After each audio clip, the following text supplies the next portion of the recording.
Now, these protests in Rochdale should concern us all. Clearly, there is a huge amount of community tension. Last night could have been just the beginning. We've got our eyes and our ears to the ground in Rochdale today. Yes, it does appear as though, as it stands, there will be more protests tonight. It does seem to be kicking off. This, of course, outside Rochdale Police Station.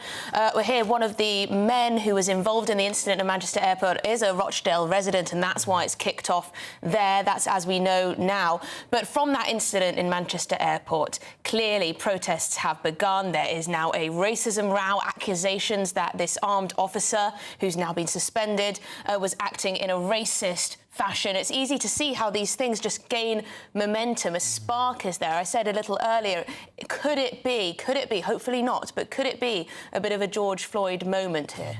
And of course, we've seen the video that has gone viral on social media. Just a few seconds of the end of this confrontation with the police officer behaving in what looks like a completely abhorrent way. We don't see what happened before that. We don't see the scrap between those who were attacking the police officers before one of them was subdued. Is there more context here that needs to come to light? Send your thoughts.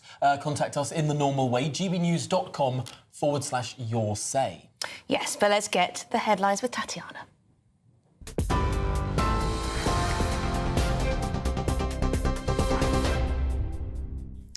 Emily, thank you and good afternoon. The top stories. A police officer has been suspended from all duties after a video emerged appearing to show a person being kicked in the head during an altercation at Manchester Airport.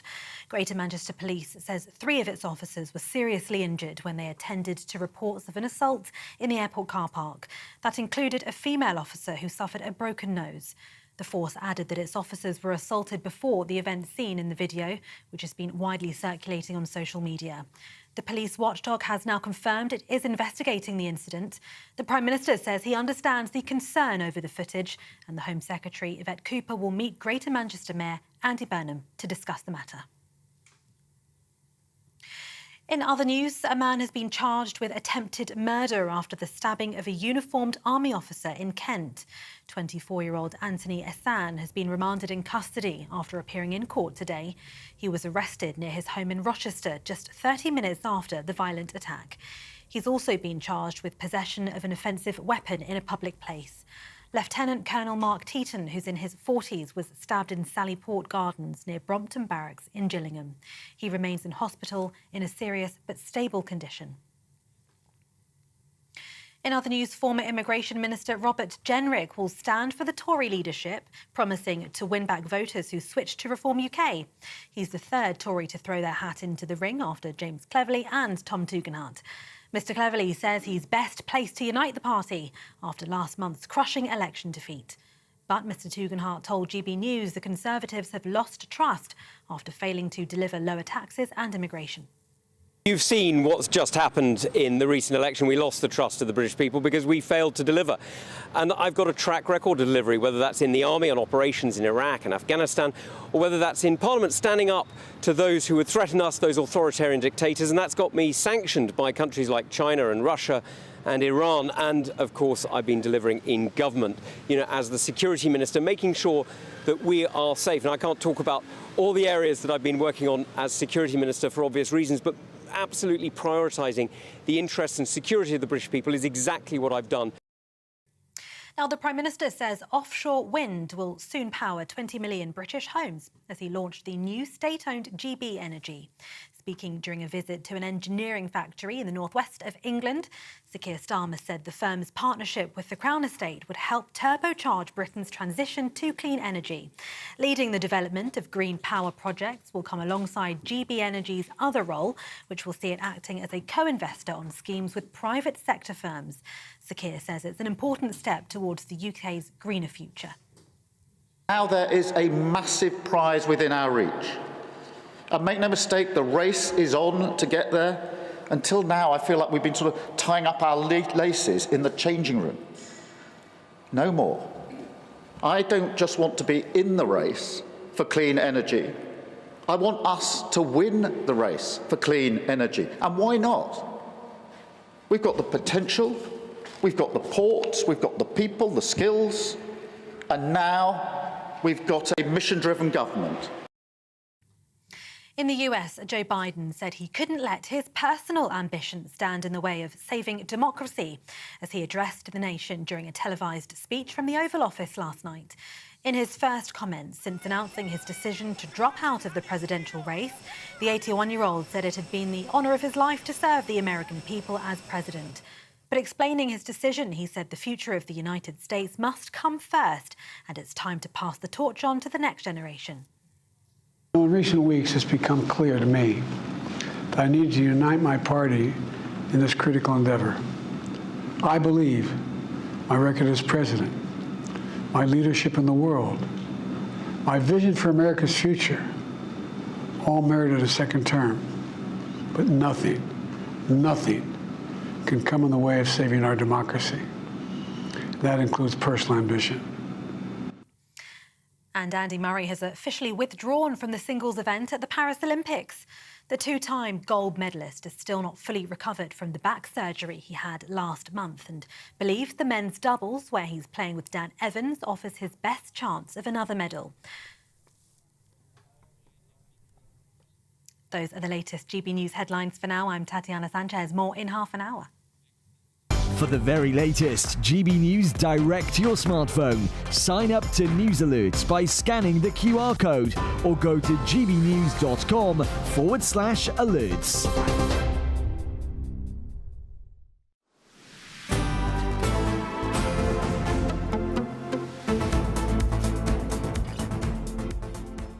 Well, good afternoon, Britain. It's 8 minutes past 12. Now, some viewers might find these images distressing. Greater Manchester Police have suspended a firearms officer after they were filmed kicking a man in his head during an arrest. Well, the incident took place at Manchester Airport. And last night, hundreds of protesters took to the streets outside Rochdale police station to vent their anger, shouting, "Shame, shame on you." Well, we're joined by GB News Home Security Editor Mark White. Mark, can you break down where we are with this? Of course, by now, many millions of people have seen this footage. We don't know the full context. But what have we heard from the police, and have they updated what they've said? Well, initially, the police had said that this officer had been suspended from operational duties, so that public-facing duties, although not suspended fully. This morning, though, they changed that to now having fully suspended this officer in light of the review they've been carrying out over the last couple of days. And, of course, it's now been referred to the Independent Police Watchdog, the Independent Office for Police Conduct, who say they are carrying out an urgent examination to determine exactly what happened, and as such they've already obtained a lot of police body-worn video footage and CCTV footage from the building. But, you know, with these incidents where you get viral videos that come around that only ever give a snapshot, and often, of course, a snapshot that puts the police in the worst possible light. Context is everything, and I think we should just spend a minute just trying to give the audience a little context. This incident unfolded about 8:30 at night on Tuesday, with reports of a violent altercation, someone having been assaulted. The police highlighted on CCTV in a multi-storey car park next to Terminal 2 at Manchester Airport an individual who they believed was their suspect. Officers were dispatched to that scene to arrest this individual.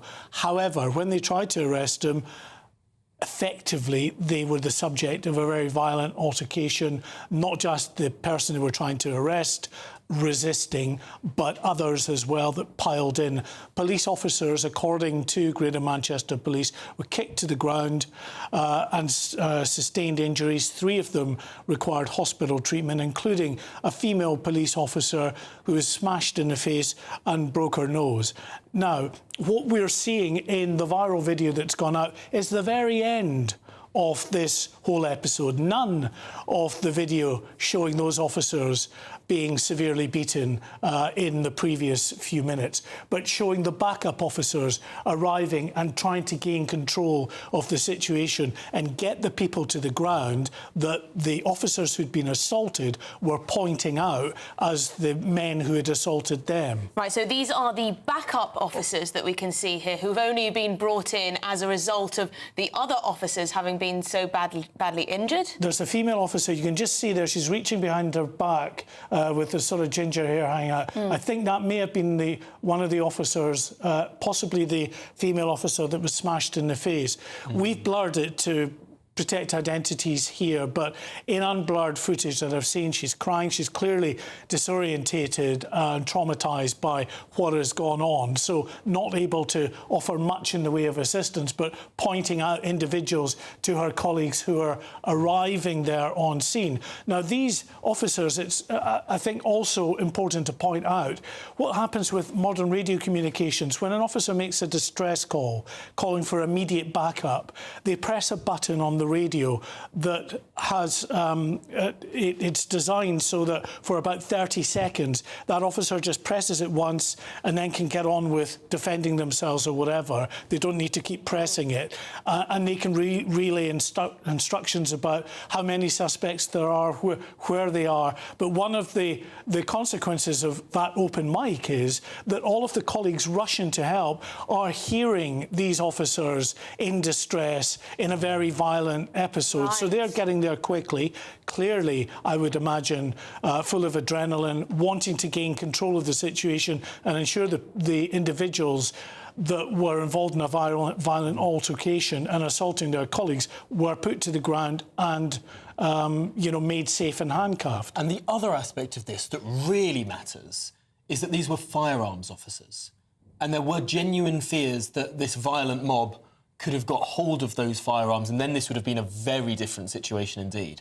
Well, that is one of all of the officers involved in this incident were firearms officers. I mean, it's just one of the sort of facts of life in an airport is that most of the police you will see will be armed because they need to be. It's a high-risk environment. So anyone in a violent confrontation with an officer, of course, if they're going to the steps of actually resisting arrest, punching and assaulting officers, then who knows what lengths they might go to try to get out of being arrested. So yes, that's uppermost in the thinking of those firearms officers going to the scene. And of course it's alarming to see a video in which an officer steps and kicks someone's head. But also, again, on the unblurred video, that person who's in the prone position has still not got arms behind their backs. There's at least one arm that's not visible. An officer rushing up and trying to gain control of the scene doesn't know what's gone before, doesn't know what that person might still have in the arm that they can't see. They need to get control of the situation and get the people handcuffed. It's violent, but you know, when there's a violent confrontation, when officers are being assaulted, then police have to up their response and their ability to contain that situation. There's one surefire way of ensuring that you're not the subject of a violent arrest by a police officer, and that's to comply with their instructions. When they come up to you in the first place with a view to detaining you, you don't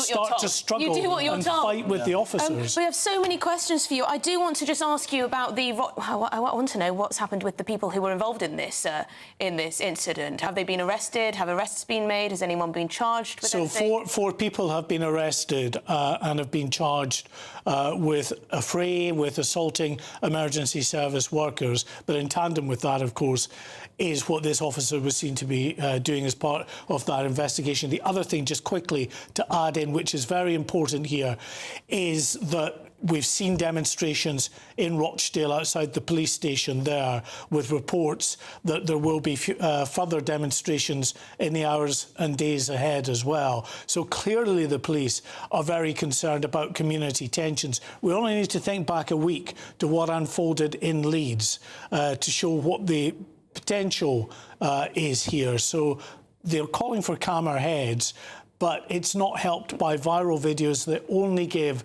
a snapshot, and deliberately so. People that put out videos that say, these, you know, this is a racist arrest, these are all white officers arresting Asian Pakistani males. It mentions nothing about Asian Pakistani males assaulting white police officers. I mean, it does have, you know, the hallmarks of a George Floyd type moment. I mean, hopefully it won't escalate to that. But as you say, protests again tonight, perhaps again outside that Rochdale police station.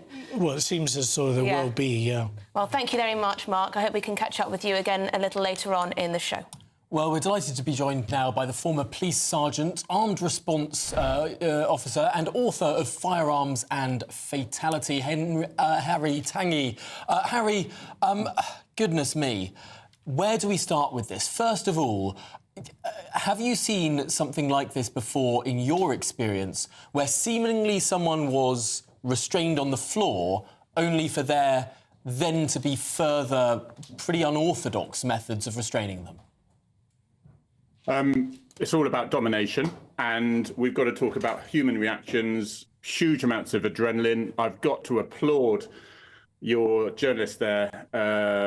He said it beautifully. He gave a really good human reaction to what this is all about. You know, we're expecting our officers, those armed officers, this is where the step has been crossed now. We used to be seeing our police officers completely being shown no respect whatsoever. They hold very little authority anymore because they're criticised at every move, and sometimes policing doesn't look very pretty. So we expect to be baited, attacked, assaulted.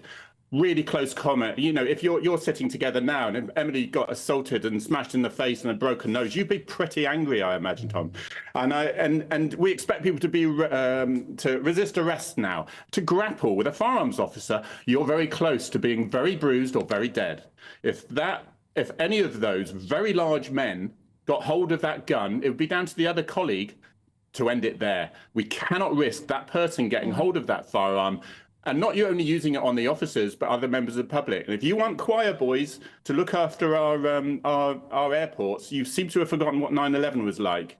And so you need very domineering, and where they need to turn it up, they have to be very aggressive. What I'm shocked about, and just remember that these are human. Adrenaline. They're hearing, just like your colleague just said, they're hearing that in their ear. They're hearing the fear. They're hearing firearms officers on the ground assaulted, hospitalised. This is another level. So where are the 200 protests saying how ashamed they are that members of their community have acted and behaved in this way? Where are those protests? And I hope that the bosses are going to show some moral courage and stand up for what is right, as opposed to what will reduce the amount of criticism from a very loud few. And that goes for the Rochdale MP as well, who's coming out with the criticism. Harry, do you think that's going to happen? Because the police have been very quick to suspend this armed police officer. It appears as though they're on the side of those who are saying there is absolutely no context where a police officer should behave like this. Oh, yes, if you want machines. And just think, I would ask your viewers, you've got a 30-year career. A lot of people are in offices, a lot of people are working on the highway.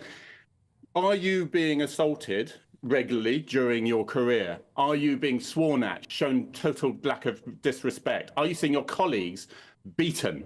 And I don't care about equality. If you see a female colleague by a large man being punched in the face and have her nose broken, that's going to make you quite angry. Or are you going to go through a 30-year career saying, no, I'm going to act absolutely rationally, no problem, I'm never going to see red mist? They showed restraint in the fact that no guns were drawn. Yeah, Harry, I just wanted to very quickly ask you about that, because obviously in the United States of America, were a thuggish gang to assault police officers, you could imagine firearms being drawn fairly quickly. In this instance here, it appears that no firearms were drawn, even though all police officers had them. Why was that? Well, because we've got very comfortable with our officers being so restrained and being so measured. But they need to show, and you need to show dominance, and you need to show aggression. And somebody was, oh, that's not necessary. But you're that close to having the next step of firearms being taken over, and your family being obliterated in a departures lounge. So this has got to be a step back. Those police officers are in charge. Like your colleague said, brilliant a summary that he's just put. You don't, that is not the time for a discussion. You do not resist arrest. You do as you're blooming well told, and all this will be avoided.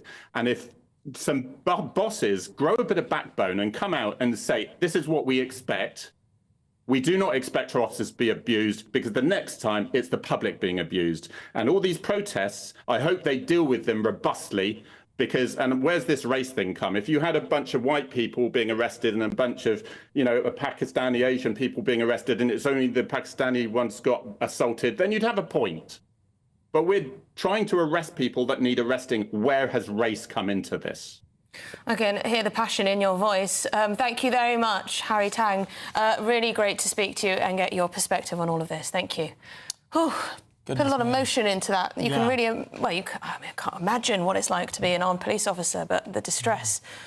No, to hear those screams down in your earpiece as you're rushing towards what you do not know the situation is extraordinary. Well, a 24-year-old man will remain in custody after appearing in court today, charged with attempted murder. Anthony Essan is accused of repeatedly... Well, joining us now is GB News national reporter Charlie Peters. Charlie, what went on in the court today? Well, when Anthony Essan, 24, was asked to confirm his name and his date of birth, he said, why? That was his first response. He then went on to do so, appearing here at Medway Magistrates Court in a grey T-shirt and grey jogging bottoms. Now, the victim of that attack on Tuesday evening, Lieutenant Colonel Mark Teaton, he remains in hospital in a stable but serious condition. And Anthony Essan, the 24-year-old, remanded in custody after being charged not only with attempted murder here, but also possession of an offensive weapon. He is next due to appear in court at Maidstone Crown Court on August the 22nd. I'll bring some detail of what was said in the court. The prosecutor, Rajni Prasha, said a member of the public called 999 to report that a male had been stabbed. It was then reported that the victim was a soldier in uniform. She told the court that a man was seen running up behind the army officer, Lieutenant Colonel Mark Teaton, before he pulled the soldier to the ground and stabbed him repeatedly and drove away on a moped. The prosecutor also said that 2 knives were recovered from the scene and found stored on the bike. Now, Anthony Essan, that 24-year-old, he was arrested on Tuesday evening near his home in Rochester for the charges on suspicion of attempted murder and possession of those blades. As I said, appearing next in court at Maidstone Crown Court on August the 22nd after that attack on Tuesday evening outside of barracks in Gillingham in Kent, where the One Royal Military School of Engineering is based. Well, Charlie Peters, thank you very much for that update. Well, coming up, Ed Miliband, the Energy Secretary, is introducing the details of Great British Energy, that state-run energy company. We'll break down exactly what that means very shortly. Good afternoon, Britain, on GB News.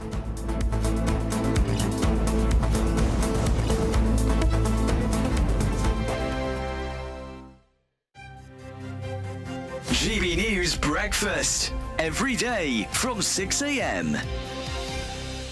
Football and gambling can go hand in hand and cause long-term problems. New figures show that young adults aged between 16 and 24 who have bet over the last year are more likely to report mental health issues compared to those in older age groups. And joining us now to discuss this is Matt Burgess, who is a former gambling addict and now helps those to deal with their own gambling issues. Yeah, I think gambling is one of those things that is so accessible now. Everyone's got a kind of mobile phone in their pocket, walks around with a kind of 24-hour casino, if you like. So I think it's really important that people realise that we have to sort of recognise that that is a month of quite condensed gambling, and we don't want people to sort of carry that on into their everyday life, because that's when it can become really risky and it could become addictive. I had no idea, though, that it was linked to first-time gambling. For the first time, people might be able to pick up and have a go. And then it doesn't end there. It goes on, because by then you've got the bug. Is that how it works? You've got to remember, for things like the Euros, the World Cup, so you get a lot more people watching football and therefore potentially betting on football. May I ask you about how severe your own gambling addiction got? Well, look, I think there was a couple of touch points for me where I realised that things were getting out of hand. There were some times at university where, you know, I kind of thought, you know, I'm definitely doing this a bit too much, but, you know, kind of thought maybe it would move on once I left, but it didn't. It did follow me. And then, you know, I got to points where I was at my worst gambling 16, 17 hours a day. I was spending huge amounts of money. It can spiral out of control very, very quickly. And that was the important thing that we want to highlight is, you know, what can start as fun can become very, very dangerous in a sense. GB News, the People's Channel. If you want your news to be straight talking, this is a nightmare for the Conservatives again. Down to earth. It's not just Nottingham where this is happening, is it? And most importantly, honest. Hard-working, middle-class taxpayers, they'll get their book thrown at them. They catch me, Martin Daubney, Monday to Friday, 3 till 6 p.m. on GB News, Britain's news channel. Join me, Neil Oliver, every Sunday night at 6 p.m. on GB News. And if an hour is not nearly enough for you, go to gbnews.com for special extended episodes online every Friday at 9 p.m, where we can truly get into the nitty-gritty of what's going on. GB News, Britain's news channel. We're proud to be GB News, the People's Channel, and as you know, we always love to hear your views. Now, there's a new way of getting in touch with us at gbnews.com/your say. By commenting, you can be part of a live conversation and join our GB News community. You can even talk to me, Bev Turner, or any of the members of the GB News family.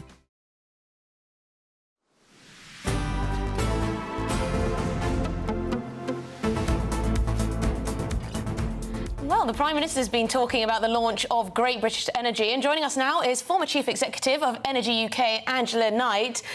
Angela, there seems to be lots to this, but the claim is that this will bring down our energy bills for good. So our question is, will it?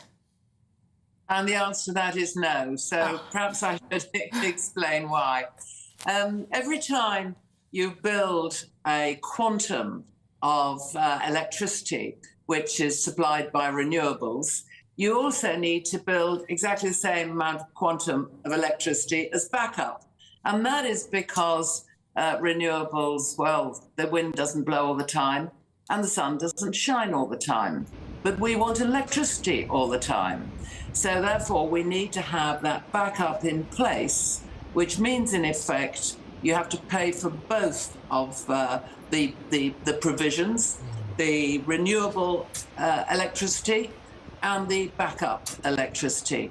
And certainly what I had hoped is that this launch would also include, it would include a programme for doing that backup, which is in effect is, for example, small-scale nuclear power stations, which can be built relatively quickly at convenient locations around the country. So we have a secure energy I thought that supply. was in the plans, Angela. Sorry to interrupt, but I thought Ed Miliband was announcing that there would be a programme of mini-nuclears. Well, maybe he has. If he has, I've missed that bit.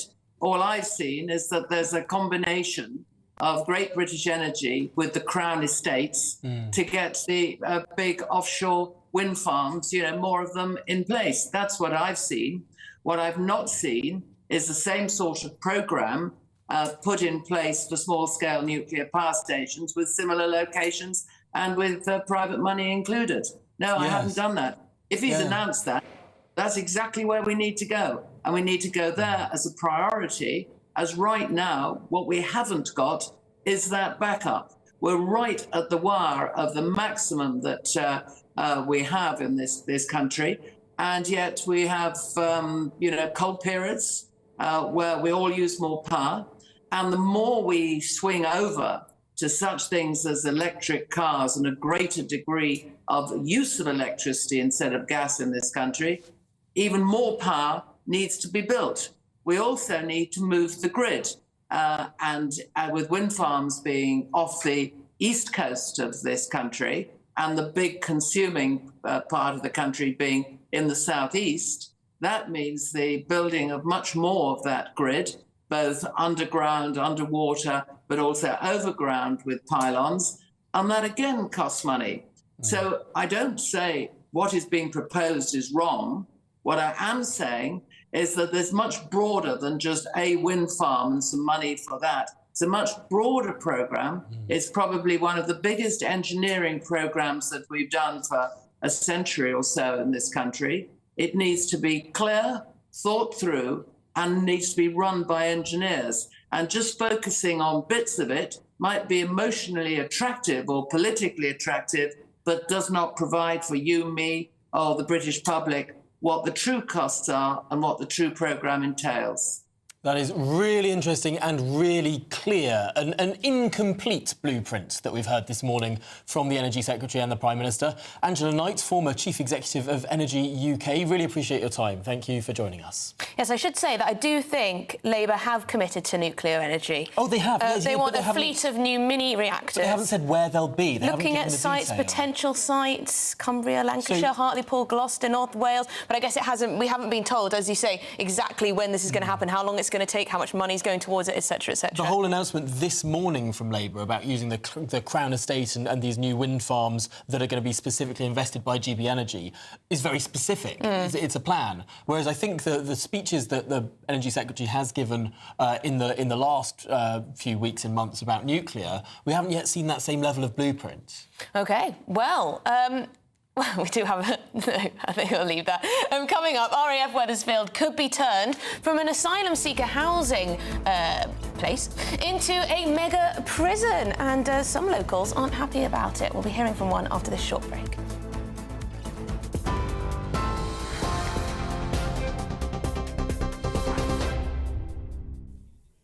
Emily, thank you, and good afternoon. The top stories. Downing Street says the public expects high standards of conduct from police officers. That says an officer's been suspended from all duties after a video emerged appearing to show a person being kicked in the head during an altercation at Manchester Airport. Greater Manchester Police says 3 of its officers were seriously injured when they attended to reports of an assault in the airport car park, which happened before the events seen in this video. That included a female police officer who suffered a broken nose. 4 men were arrested on suspicion of assault and a fray, and the police watchdog is now investigating. The Prime Minister says he understands the concern over the footage. Mayor of Greater Manchester, Andy Burnham, who's meeting the Home Secretary today, has appealed for calm. A man has been charged with attempted murder after the stabbing of a uniformed army officer in Kent. 24-year-old Anthony Essan has been remanded in custody. He was arrested near his home in Rochester just 30 minutes after the violent attack. He's also been charged with possession of an offensive weapon in a public place. It's after Kent police were called to Sallyport Gardens in Gillingham just before 6 o'clock on Tuesday evening as locals rushed to help the officer. He's currently in hospital in a serious but stable condition. Former Immigration Minister Robert Jenrick will stand for the leadership of the Conservative Party, promising to win back voters who switched to Reform UK. He's the 3rd Tory to throw their hat into the ring, after James Cleverly and Tom Tugendhat. Mr Cleverly says he's best placed to unite the party after last month's crushing election defeat. But Tom Tugendhat says the Conservatives have lost trust after failing to deliver lower taxes and immigration. And as we've been hearing, the Prime Minister says offshore wind will soon power 20 million British homes as he launched the new state-owned GB Energy. Speaking during a visit to an engineering factory in the northwest of the country, Sir Keir Starmer said the firm's partnership with the Crown Estate would help turbocharge Britain's transition to clean energy. And those are the latest GB News headlines for now. I'm Tatiana Sanchez. More from me in half an hour. For the very latest GB News direct to your smartphone, sign up to News Alerts by scanning the QR code or go to gbnews.com/alerts.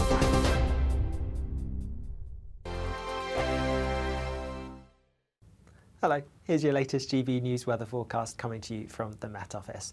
There is a bit of a muggy feel to things at the moment, and there are some bright spells around today, but also a bit of rain, particularly across southern parts. Here we have a waving feature that's pushed its way through earlier today, bringing some hefty rain across southern counties. That is now pushing into parts of the southeast, so watch out for some torrential downpours here. Plenty of showers also feeding in across parts of Scotland, particularly the west. Also some showers affecting Northern Ireland, northwest England. England and a bit of rain further south as well at times. But elsewhere in between, some brighter spells perhaps, and in any brightness, temperatures rising relatively nicely, highs of around 23 or 24 Celsius perhaps. The rain in the southeast will be clearing away as we go through this evening, but the showers across parts of Scotland will be continuing for a time. Some of them will be quite heavy, particularly across western parts, maybe the odd rumble of thunder too. Further east, a greater chance of staying dry with some brighter spells. Plenty of heavy showers to end the day across Northern Ireland and a few scattered showers perhaps for Northern England too.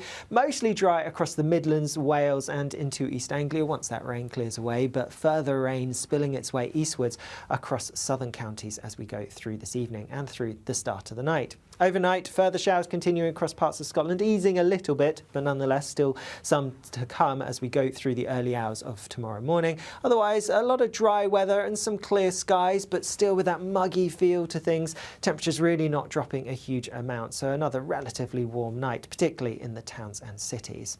Through tomorrow then, it's going to be a day of sunshine and showers. The showers will be heaviest, most frequent across northern western parts, so particularly western Scotland and Northern Ireland, but some showers feeding into parts of England and Wales. Further east and south, you have a greater chance of avoiding these showers, and there will be plenty of sunny spells around with temperatures a little bit higher than today, so feeling a bit warmer. The latest GB News travel. Slow traffic for the southbound side of the M6. There are severe delays and 2 lanes closed to an overturned vehicle from junction 4A through to Coleshill at junction 7. Delays at just before Spaghetti Junction at junction 6, adding an hour to your travels. London bound on the M2, there is a partial closure and long delays to an accident just before junction 5. Delays at halfway to junction 6. Anti-clockwise on the M25, severe delays and 2 lanes closed to an accident from junction 26 from Waltham Abbey to Enfield at 25. Delays at junction 27. It's also extra slow there through the roadwork area and busy on the clockwise side as traffic looks across. Finally, the southbound side of the M49 is closed to a police incident from junction 22 to 18. And that's the latest. You can stay up to date throughout the day by visiting our website gbnews.com.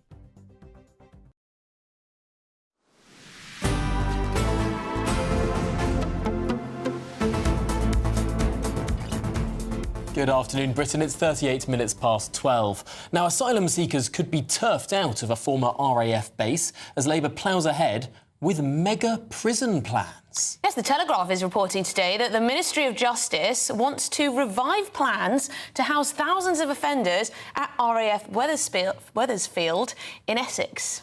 Well, joining us now is the Deputy Chairperson of Fields of Association, Tony Clark-Holland. Tony, it is interesting to see that this site, currently housing 500 asylum seekers, if I'm correct, is going to have those turfed out under the current plans, but it might well be turned into something far larger, a mega prison. Yeah, well, we're hoping that that's not the case. We're very hopeful that Labour make a bit of an informed decision on this one, and there's a reason why the numbers have only stayed relatively low in comparison to what the original idea was across the way, and that's because of the challenges that the government of the time came across, and hopefully Labour will see that and not go ahead with it, doing anything like this. And what's wrong with having a mega prison at this site, Tony? It's a great question, Emily. I mean, the Field Association actually sort of got together as local residents about 3 years ago, specifically to oppose the idea of a mega prison here. I'm not sure if you've been here to the local centre, but there are 3 key reasons why this isn't the place for a mega prison. And these are 3 sensible reasons, not just kind of made up things. The first one is obvious, and it's just because it's such a rural location. Again, there's a reason why it was an airfield, and that's because people and transport could fly in, fly out, and not use the road system at all. There's old medieval, ancient, small roads and lanes, lots of pinch points, only sort of 3 access points really, and if you drove to any of them, which I don't think any of the consultants did when they put forward the original plan, would see it's very difficult to get to. It's difficult to get to in a car, let alone any sort of large transport like a lorry or someone trying to drop something off. The other reason is contamination. Now, the MOJ's own field report sort of just a year or two ago, actually identified the fact that there's potentially Class 1 hazards across the site. And that's mainly due because of its former use. And they used to blow things up and bomb things. And so there's forever foams, there's across the whole site, and it's dangerous. And it's as simple as that. And one of the ways the government, the past government got around this was to say, well, we're only using the current sort of land that's built on that you're showing on your screen now. Well, that wouldn't be the case with the MOJ. They would look to build a mega prison, which wouldn't be on the current area. Tony, of course, you'll be well aware that there are our prisons are full. There is not enough space to put away offenders, and we're now at the balmy prospect of people being released early, serving less than half of their sentence, criminals being released onto the streets. What do you say to those who say that actually a rural location, far from anything else, is the perfect place for a mega prison? It wouldn't be particularly useful to put anything else, but to lock people away and keep them there. They're not really going to be coming and going all the time. Surely, in the middle of this field, in the middle of nowhere, is a pretty darn good place. Yeah, well, that's a point to make, but it's not a good point. And in fact, if you look at the Ministry of Justice's own guidelines about where prisons should be placed, it's not in the middle of a rural location. It's not in the middle of a field. Part of the rationale behind having a prison system is so that people don't reoffend. When they come out of prison, they then go about their life. I think we're all agreed on that. And we all agree we need more prison places. That isn't in question at all. However, the MOJ themselves state a couple of things. One is that mega prisons themselves don't work. They just don't. Having large prisons do not work. And that's actually a European-wide thing. So that's the first thing. Now, they've identified that. That's not me saying that. That's in their own reports. The other thing is that one of the key elements of having people not reoffend is, one, to have them be able to access the community. Well, the pictures you're showing here, you can see where they're going. I mean, they can pick some days and maybe walk through the cornfields. Tony, of course, it is the MOJ itself who's saying that mega prisons are necessary. That one report once said that they weren't. There are lots of countries around the world now making mega prisons as a cost-effective solution, just keeping people away from the rest of society. It does sound, potentially, that if you're arguing that there should be more prison places, but just not near you, potentially not in your backyard... Well, that is something that this new government has sort of highlighted as a problem. Let's take that point, Tom. One of the key elements around prisoners actually not reoffending and getting back on the straight and narrow is having regular visits from friends and family, actually having something to live for and something to come out to. There is no way friends and family can get here easily. And if you're looking at the sort of people and the sort of demographics potentially that would need to access this, they would need rail links, bus links. The latest bus locally has just been cut. So, I mean, it's the most rural place you can get outside of, I believe, Devon or something. So this doesn't help people getting visits or people on day release, for example, going and working in the local. It just doesn't lend itself to that. So it's not just about me saying it's not an ideal place. This is the MOJ's own guidelines for getting the best results for prisoners. OK, well, you make a strong case. Tony Clark-Holland, Deputy Chairperson of the Fields Association, thank you very much indeed for your time. Thanks, Dave. It's not fair for people in urban areas to always be, you know, the ones who have to have the prisons. I think that basically wherever the government says there's got to be a new prison... No one wants one. We'll have these precise conversations. And I'm sure that there are lots of good points raised there that, yes, maybe it will be harder for people to visit those... I mean, a lot of people would argue, actually, should it be really, really easy to you need to get food in, you need to get... horrific offender... You need to get all the staff in as well. But then you sort of look at the price of land in cities and the number of objectors who live nearby, and frankly the ease of escape as well. I mean, Wandsworth Prison has been a disaster. Yeah. I think what we're going to see a lot of under this government is a proposal to put something somewhere, and then a lot of objection, and then another proposal and another... I don't think there'll be anywhere in the country that faces no objections. It's a difficult conversation to have. Yes, I imagine a lot of people don't want a prison anywhere near them, just because they fear for their safety, whether that's, you know, right or wrong, whether that's justified or not. But yes, I imagine most prisons are on the outskirts of cities, outskirts of urban areas, close enough for those benefits of being able to travel and whatnot. But I'm not sure how many benefits we should be giving to prisoners, to be honest. For the staff, for the food, everything. The Ministry of Justice says we are cognisant that the Home Office plan to use parts of the Weatherfields site for the foreseeable future, and we do not anticipate progressing a prison scheme whilst they have a presence on the site. However, we will continue to maintain an interest in the Wethersfield site as part of our long-term pipeline strategy. Well, there you go. And let us know. So this base that has been used, is being used currently to house asylum seekers. Would a mega prison be a better use of the space? Let us know. But coming up, Prince Harry blames the British media for his relationship breakdown with his family. Does he have a point? We'll put it to a royal expert.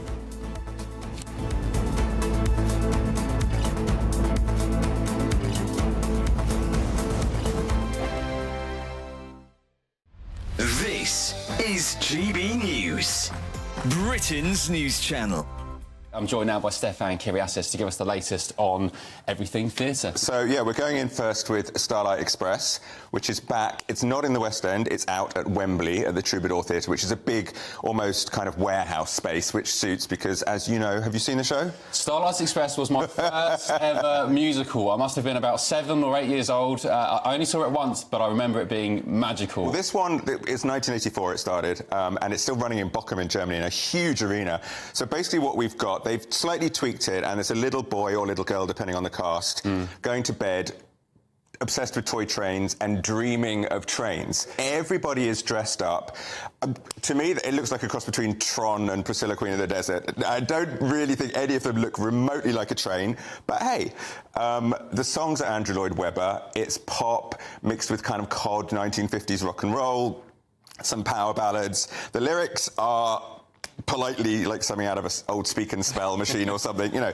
He's a steam train, they're out of date, he's being bullied by the diesel and the electric, and he falls for this carriage, the first-class carriage, new girl Pearl, and he wants to impress her, so he enters a race, and that's pretty much it. And when the races happen, all these barriers come up around where we're sitting, the lights are flashing, the music's thumping. It's utterly ridiculous, and I felt like a kind of teenager that was huffing sherbet dib-dabs off a giant block of sugar. It's so much fun, and the really crucial thing about it all is that somehow in the middle of all of that, I just felt myself getting into the story. And when Pearl and Rusty have their little duet, I was very moved, and there's this big starlight sequence, which is the inspiration, the magical starlight that he's seeking. It's beautiful. GB News, the People's Channel. Mark Dolan tonight is your weekend dose of news, debate and entertainment. This sounds like a wild conspiracy theory. Don't miss My Big Opinion. Mark Meets and My Take at 10. Democracy is a funny old thing. And we don't do boring, not on my watch. I just won't have it. Go and get another glass of that bubbly. You've earned it. That's Mark Dolan tonight, Saturday and Sunday, 9 to 11, only on GB News, the People's Channel, Britain's news channel. Are the newspapers getting you down? My wife didn't divorce me that month. Struggling to separate the wheat from the chaff? I know that it's a bit of a circus at the best of times. Well, don't worry. Headliners has got you covered. We'll take the burden of reading the day's news, and if we get depressed, who cares? It's an occupational hazard, frankly. That's Headliners on GB News from 11 p.m. till midnight, and the following morning, 5 till 6 a.m. on GB News, the comedy channel. Nah, just kidding. Britain's news channel.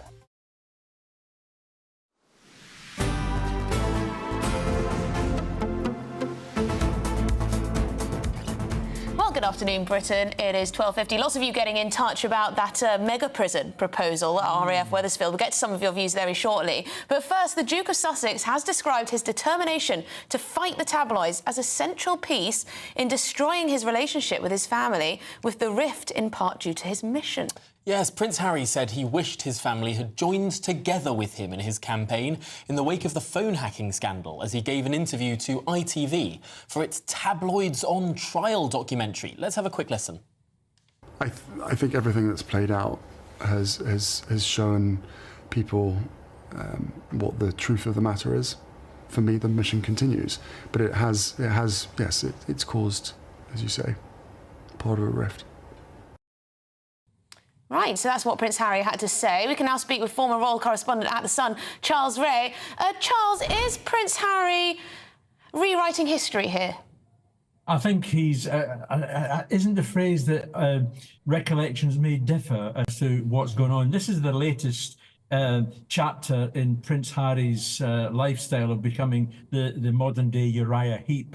He's now blaming the tabloids for the breakaway with the royal family. If you remember, he himself and Meghan accused one member of the royal family of being a racist, and he has continued to criticise other members of the royal family. They did a whole Netflix series pouring bucket loads over various members of the royal family. I'm not surprised he's carrying on with this. I mean, I have to say he's very entitled and right to, if he feels aggrieved about certain aspects of press intrusion, then he's perfectly entitled to take that up and go to the courts. As we have seen, he won the case against the Mirror. He's got a case pending. He's got cases pending, which is going to be heard in the new year against the Sun. He lost a libel case with the Mail Group. So far, the score is 1-1. And I mean, you say he should be taking this through the courts rather than talking to the broadcasters. But I mean, surely he's entitled to do both. No, and as you say, he's got a legitimate grievance. I mean, a court of law has found that the Mirror Group worked against him. Sorry, Tom, you misunderstood, or I didn't explain it properly. I've got no problem with him talking to broadcasters. He can talk to whoever he wants, but he chooses certain people, not in the ITV scenario, but he chooses certain people like Oprah Winfrey because he knows he and Meghan are going to get a soft ride. You know, I don't see him talking to a hard-nosed broadcaster who's going to put him through the ringer. Yes, Charles, you're absolutely right. He's happy to use the media when it serves him, but when it turns against him or, publishes stories that he doesn't like, then it's a very different Harry we see.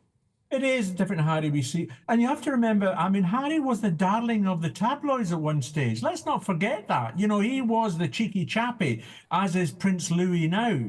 Harry was loved dearly by the British public, by the tabloids. This is a guy who served, in the army, did 2 tours of Afghanistan, started off the Invictus Games, which I've been on your programme before, and I've heaped total praise on him for doing these sort of things. But the rest of it, I'm afraid, Harry, you are rewriting your own history here. And just very quickly here, it seems that Prince Harry has lumped in the rest of his family with the tabloids in the way that he spoke about them together. Well, yes, obviously he's gone to the King and the Prince of Wales and said, look, I'm going to have a battle with them. Do you want to come in? I mean, apparently he has revealed himself that the King, when he revealed this master plan, said this is a suicide mission and didn't want to get involved in it. Now, that speaks volumes if other members of the royal family don't feel that aggrieved by the nasty tabloids that they don't want to do anything. Well, Charles Ray, thank you so much for talking through that contentious issue with us. Really appreciate it. Up next, we're going to be back on those protests in Rochdale. Don't go anywhere.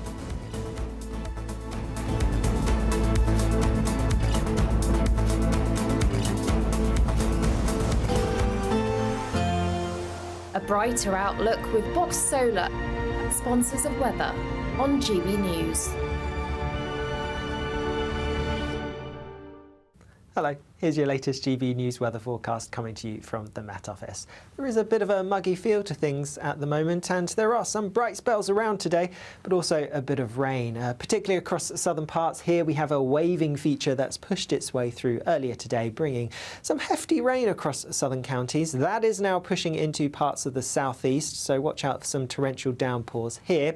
Plenty of showers also feeding in across parts of Scotland, particularly the west. Also some showers affecting Northern Ireland, North northwest England and a bit of rain further south as well at times. But elsewhere in between, some brighter spells perhaps, and in any brightness, temperatures rising relatively nicely, highs of around 23 or 24 Celsius perhaps. The rain in the southeast will be clearing away as we go through this evening, but the showers across parts of Scotland will be continuing for a time. Some of them will be quite heavy, particularly across western parts, maybe the odd rumble of thunder too. Further east, a greater chance of staying dry with some brighter spells. Plenty of heavy showers to end the day across Northern Ireland and a few scattered showers perhaps for Northern England too. Mostly dry across the Midlands, Wales and into East Anglia once that rain clears away, but further rain spilling its way eastwards across southern counties as we go through this evening and through the start of the night. Overnight, further showers continuing across parts of Scotland, easing a little bit, but nonetheless still some to come as we go through the early hours of tomorrow morning. Otherwise, a lot of dry weather and some clear skies, but still with that muggy feel to things. Temperatures really not dropping a huge amount, so another relatively warm night, particularly in the towns and cities. Through tomorrow then, it's going to be a day of sunshine and showers. The showers will be heaviest, most frequent across northern western parts, so particularly western Scotland and Northern Ireland, but some showers feeding into parts of England and Wales. Further east and south, you have a greater chance of avoiding these showers, and there will be plenty of sunny spells around with temperatures a little bit higher than today, so feeling a bit warmer. That warm feeling inside from Boxed Boilers, sponsors of weather on GB News. Don't miss your chance to win our Super Summer Giveaway. With your chance to win £30,000 cash, our biggest cash prize to date, which means you get to spend every single penny however you like. What plans would you make with an extra £30,000 cash in your bank account? Take your family on the ultimate holiday, buy that treat that's always seemed out of reach, or just put it in the bank for a later date. However you'd spend it, make sure you don't miss out. For another chance to win £30,000 in tax-free cash, text CASH to 63232. Text costs £2 plus one standard network rate message. You can enter online at gbnews.com/win. Entries cost £2, or post your name and number to GB07 PO Box 8690 Derby DE1 9TT. UK only. Entrance must be 18 or over. Lines close at 5 p.m. on the 30th of August. Please check the closing time if listening or watching on demand. Good luck.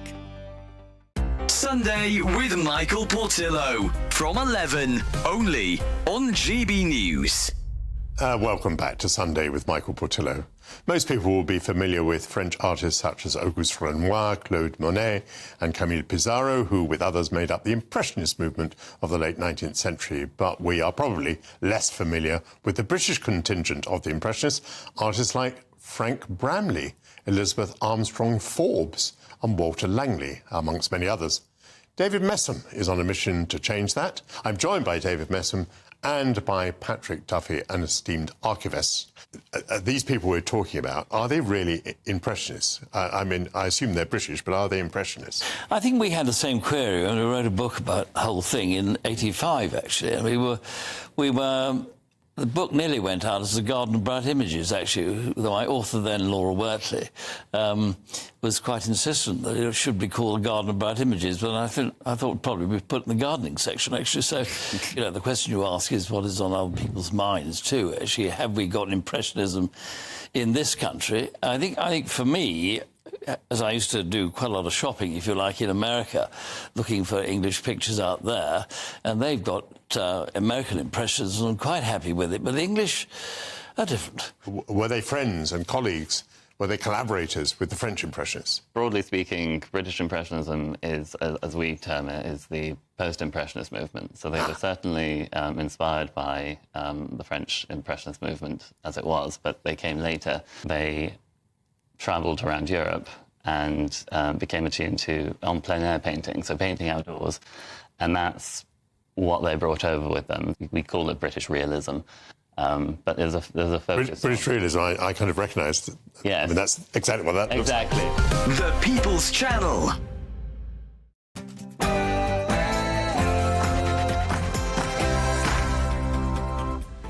Good afternoon, Britain. It's 1 o'clock on Thursday, the 25th of July. I'm Emily Carver. And I'm Tom Harwood. Protests erupt in Rochdale overnight after an armed police officer was caught on camera stamping on a man's head at Manchester Airport.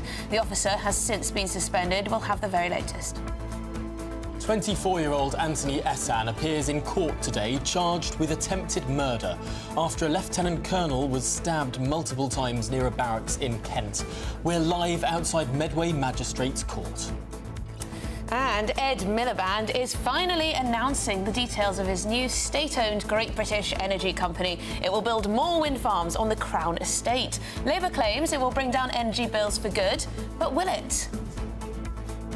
And over in the United States, a defiant Benjamin Netanyahu tells Congress that his fight is their fight, as thousands gather outside to protest his visit, chanting, "Netanyahu, you can't hide, you're committing genocide." We'll have the very latest.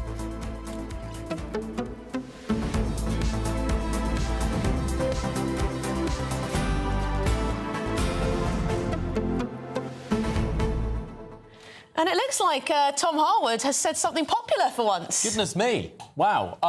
We've been reading some of your comments on that discussion we had over this new proposed mega prison, replacing one of these sites, old RAF sites for asylum seekers, instead building a mega prison there. Yes, Jane says Wethersfield OK, saying it's no good for a prison but good enough for the RAF back in the day. And Kevin says, I've been to Wethersfield, worked there with the MOD. It's all about not in my backyard because there are some very posh housing nearby. Well, Richard has written in against one of those arguments that was made that it would be hard for people to come and visit those poor prisoners, saying, sob, it would be difficult for visitors to come and see them. Well, if you can't do the time, don't do the crime. It's supposed to be a deterrent. They want it like Butlins these days. And Chris just says prisons should be built on islands, away from the population. Which island? Which island? Well, Bruce has a suggestion, although it might be a continent. He says, or at least he's calling himself Bruce, let's use Australia again as a prison. Didn't hurt last time. And Mark, finally, this is why Labour are slashing planning laws, because people like that guy, the one we had on, have had too much power in opposing anything being built. Interesting. I mean, please do get in touch if you're against the use of RAF Wethersfield as a mega prison, if you've got arguments against it, because we've been scrolling through and goodness me, it seems like we might have 100% agreement, which is never a healthy thing. So, well, it turns out that people want criminals locked away, and it appears to be quite a good spot. Yes. Maybe. And I think a lot of people are very worried about this early release proposal from the government. Less than half of sentences, and people will be out on the streets again. Perhaps it's worthwhile concreting over just a couple of fields in the case to stop that happening. Well, gbnews.com/your say. Do get in touch, whatever side of that debate you're on, and on everything else we're discussing, of course. But let's get your headlines with Tatiana Sanchez.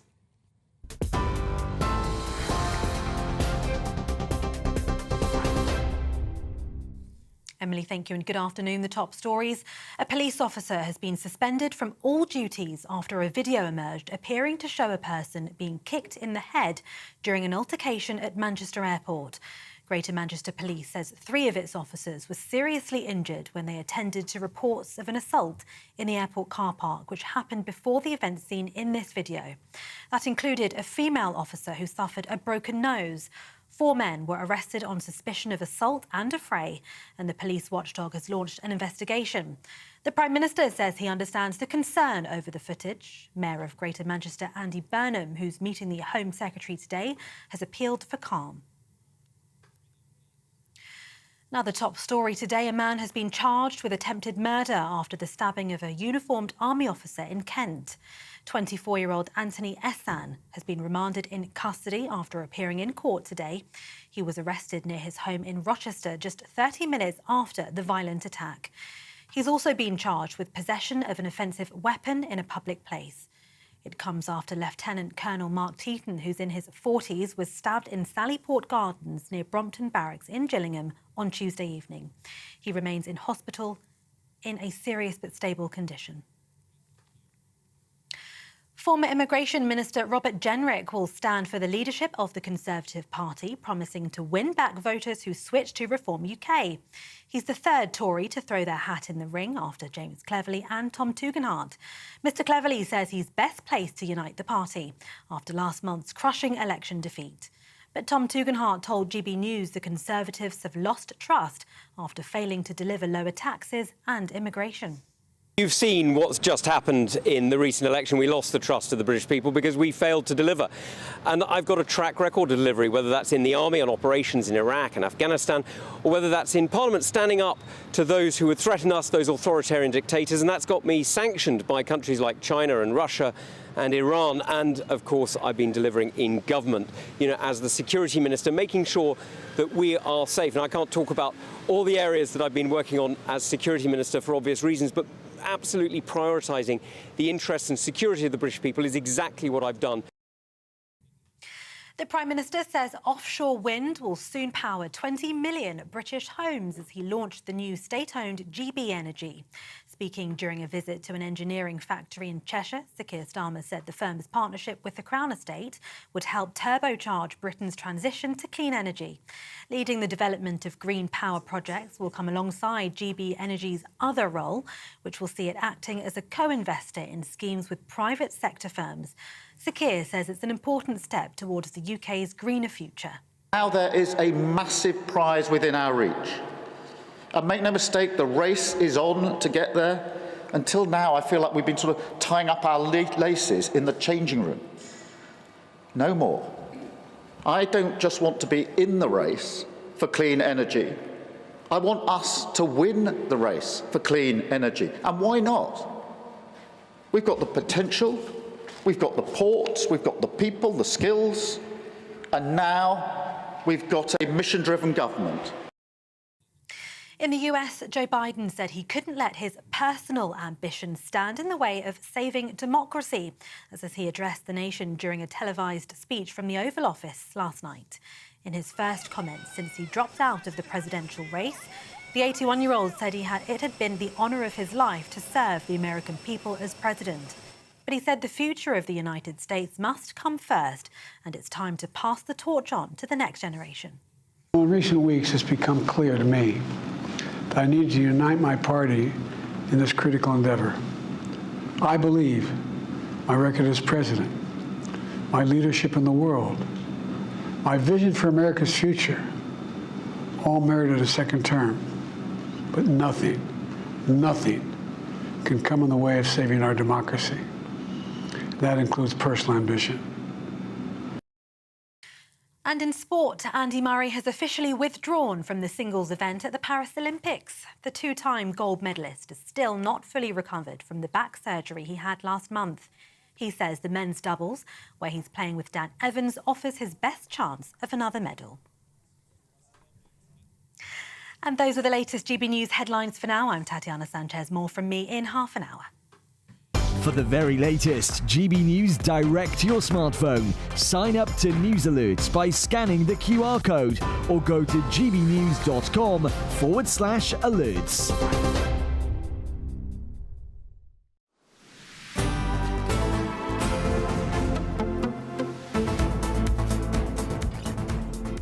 Good afternoon, Britain. It's 8 minutes past 1. Now, some viewers might find these images distressing. Yes, Greater Manchester Police have suspended a firearm officer after he was filmed here kicking a man in his head during an arrest.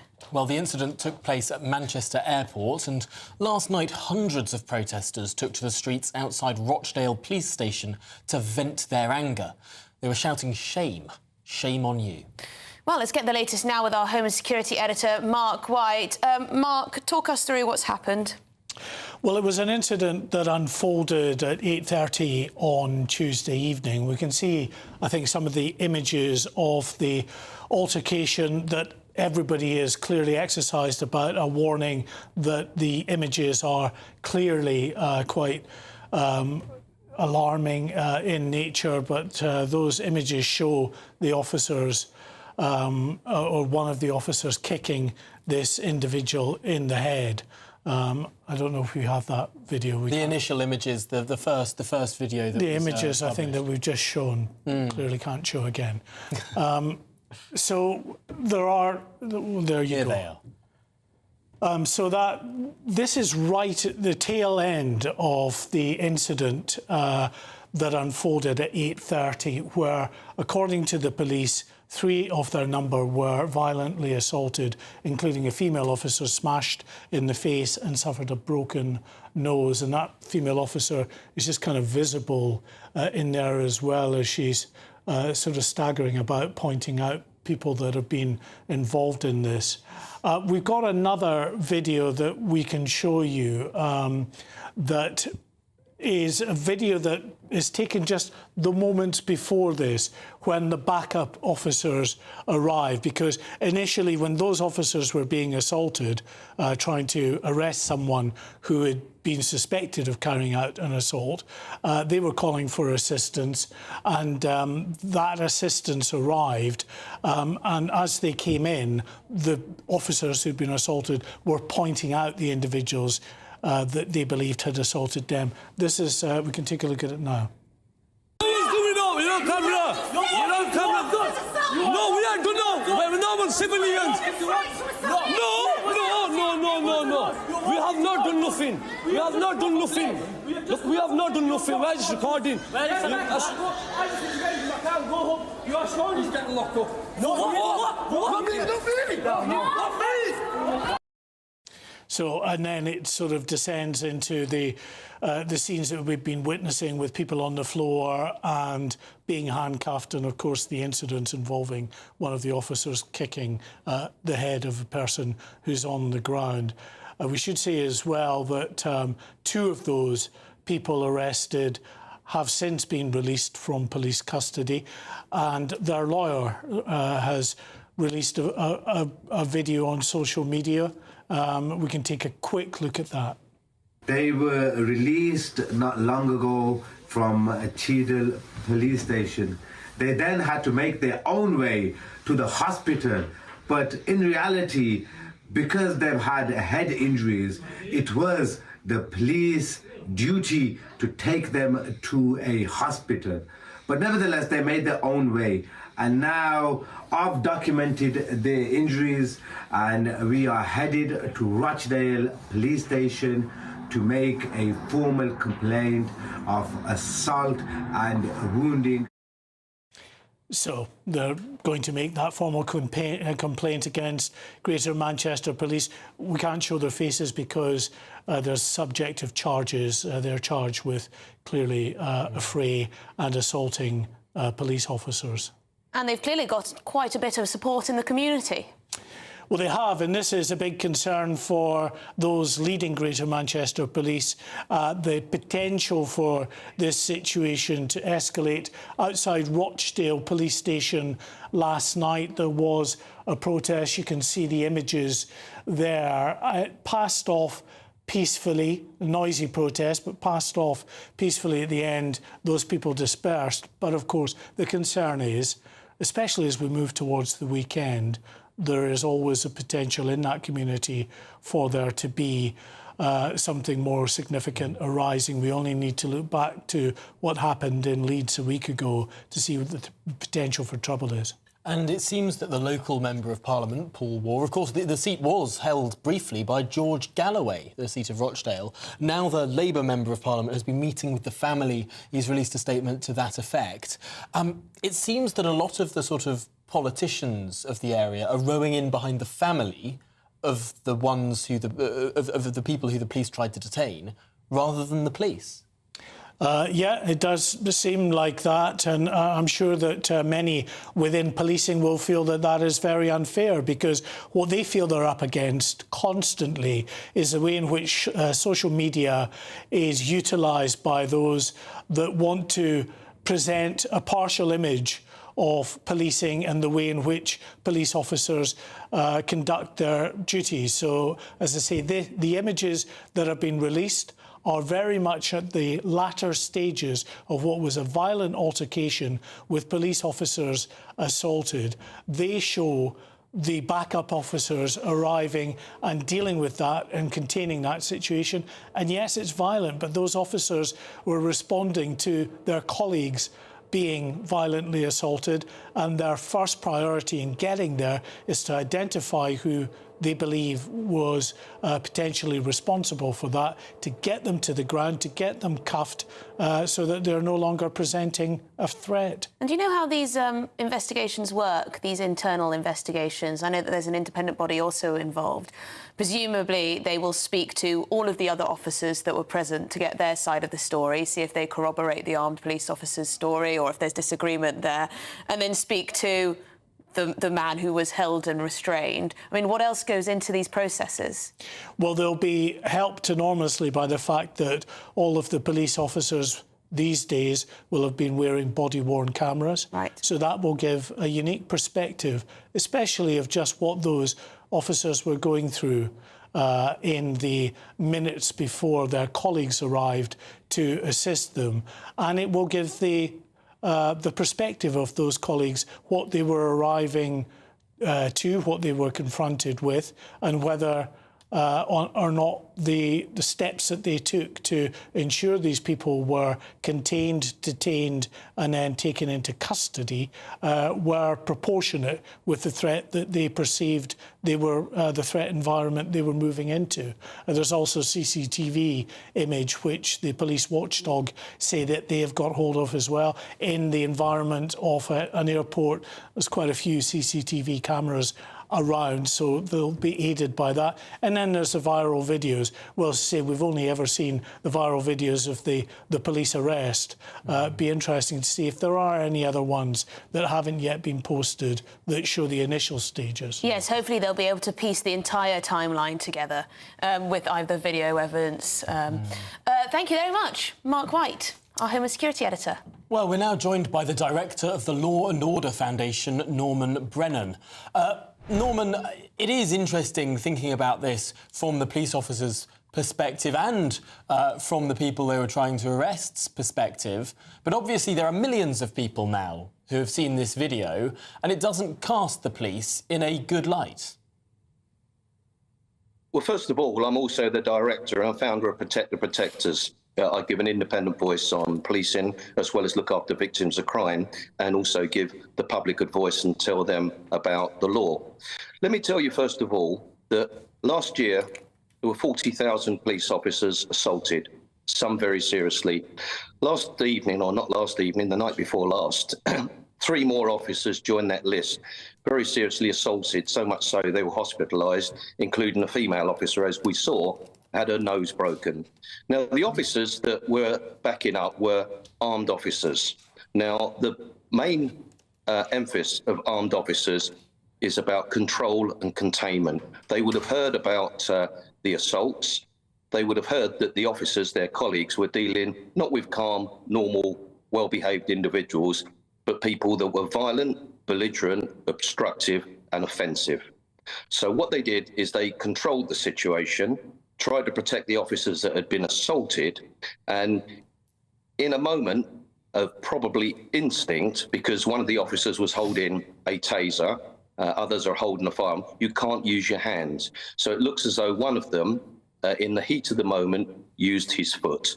And what we've seen is one clip of a longer CCTV or video evidence, which is always admitted to show the police in the worst possible light.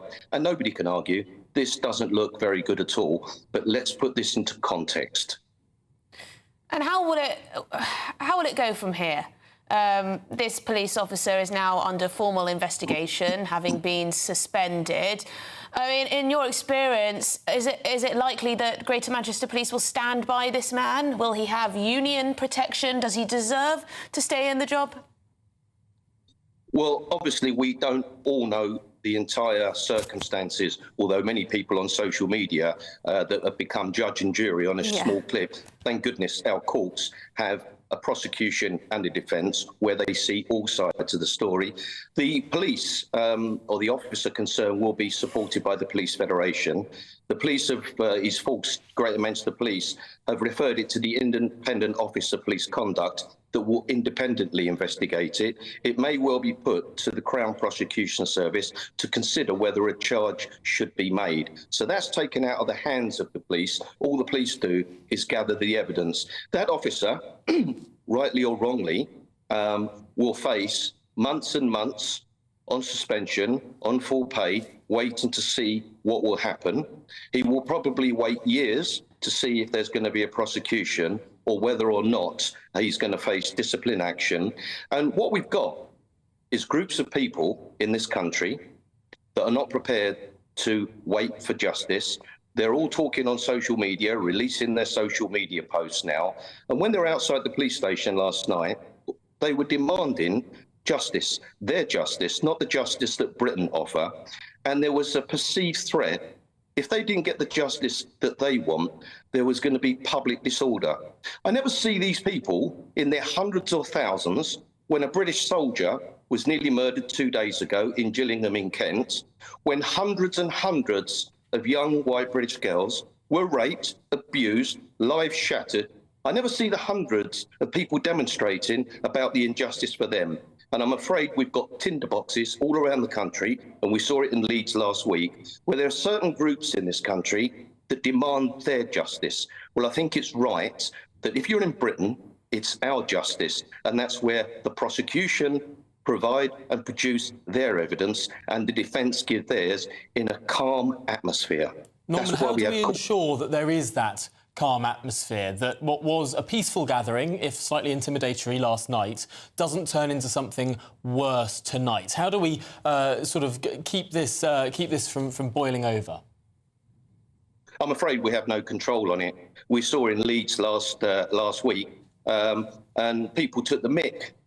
They abused the police for running away. Well, those dozens of police officers, if they'd actually stayed there, there was a chance that one or two may have been murdered, dozens would have been seriously injured. Is that what we really want of a police service? I'm afraid. I was in policing for 31 years. We've lost the robustness.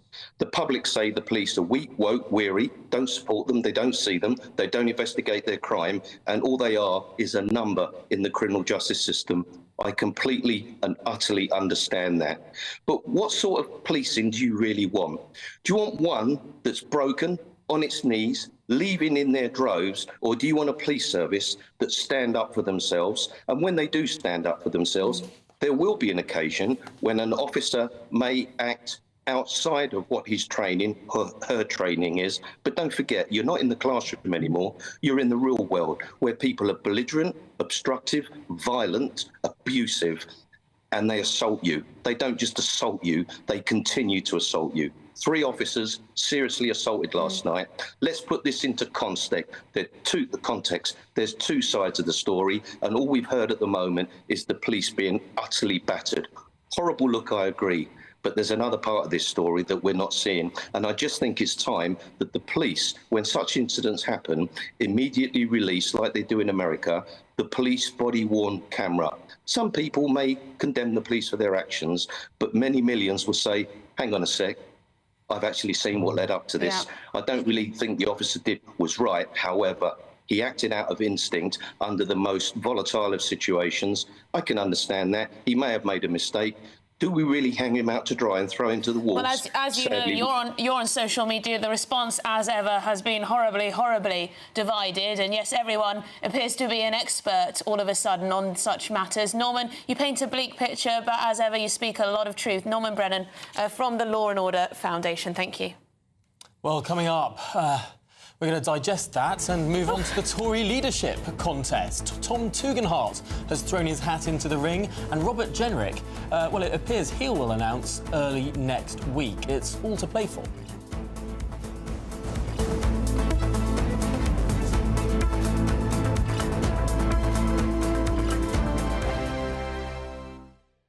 Sunday with Michael Portillo from 11, only on GB News.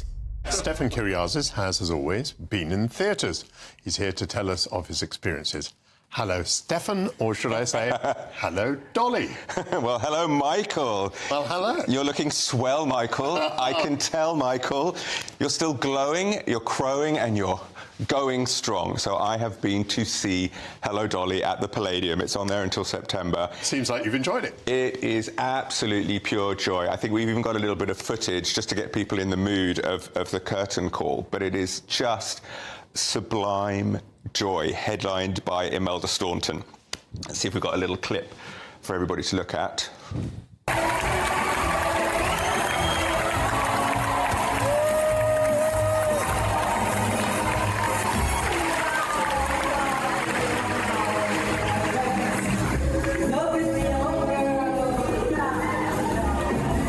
It was a great show, was it? It's a feel-good show? Absolute bliss. So 1964 musical, music and lyrics by Jerry Herman.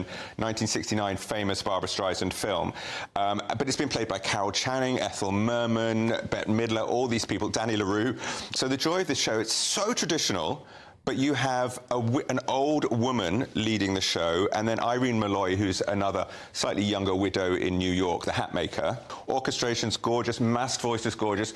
Big train, kind of cut-out train, fills the stage. They all climb on board. It builds towards the end. You get the big Hello, Dolly number, and the whole she did there. Wow, wow, wow, fellas. Look at the old girl now.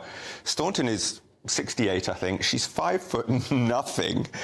The audience kept applauding through the show. She stood there. There was a moment. We all felt such joy. The People's Channel.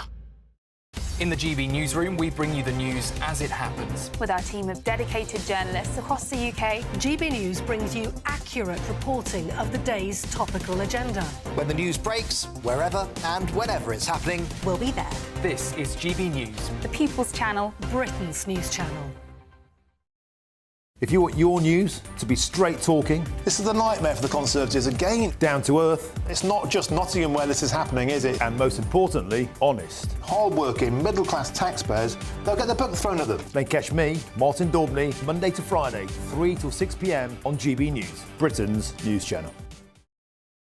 Join me, Neil Oliver, every Sunday night at 6 p.m. on GB News. And if an hour is not nearly enough for you, go to gbnews.com for special extended episodes online every Friday at 9 p.m, where we can truly get into the nitty-gritty of what's going on. GB News, Britain's news channel.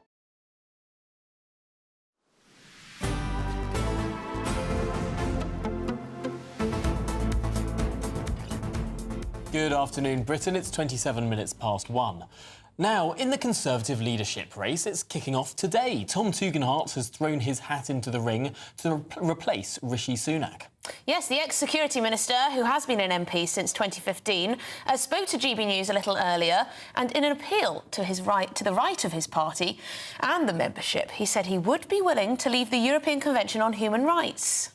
No, I've been very, very clear. I am prepared to make any decision that will keep the British people safe. And just look at the last 5 years where we haven't delivered. I am prepared to leave the ECHR or indeed any other institution that doesn't serve the interests of the British people. Strong words. Meanwhile, the former Immigration Minister, Robert Jenrick, has also announced his bid to replace Rishi Sunak as Conservative leader, promising to win back Reform voters and unite the Conservatives. Well, let's now speak with GB News reporter Adam Cherry for the very latest. Adam, is it fair to say this leadership contest is heating up? Yeah, things are moving pretty quickly now. The nominations will close on Monday at 2:30. So over the weekend, the other suspected nominees will put themselves forward. As you say, Robert Jenrick in the last couple of hours, his campaign saying he actually already has the 10 signatures required to make it onto the first ballot. You need a proposer, a seconder and 8 other signatures. Now, funnily enough, I was speaking to an MP yesterday who said, given they don't have as many MPs as they used to, in fact, they only have about a third, 121, finding 10 people to sign on for your candidacy is not a guarantee for all the people who might have a go at it. Didn't name anyone in particular, but I think questions will be raised over the likes of Mel Stride and Suella Braverman on that front. As I say, things will become much clearer very quickly. Yes, Adam, the website Guido Fawkes is keeping a tally of those who have declared their backing for various individuals so far. Kemi Badenoch has 2, James Cleverly 3, Robert Jenrick 3, Priti Patel 3, Tom Tugendhat 2. But as you rightly mention, Suella Braverman and Mel Stride, not a single declared public backer for either of them at this stage. Yeah, that's right. I mean, Suella Braverman, her campaign manager, Danny Kruger, of her supporter in 2022, he's now with Robert Jenrick. So clearly she's made a lot of enemies. And I mean, look, there are even suggestions she may go over to Reform. Those are just rumours at this point. But she nonetheless did ask for the nomination pack from Bob Blackman, the chairman of the 1922 committee, yesterday. So she's at least indicating that she'll give it a go. We just will wait and see. As I say, over the next couple of days, this race will shape up very quickly. By the time we get to... It's a long campaign, by the way. It's 3.5 months before we find out who wins this thing. But before that, we have 4, or in theory, 4 candidates who will go and sell their wares to the party membership at the Tory party conference. Again, it's not clear who those 4 will be, because I think it is a pretty open race at the moment.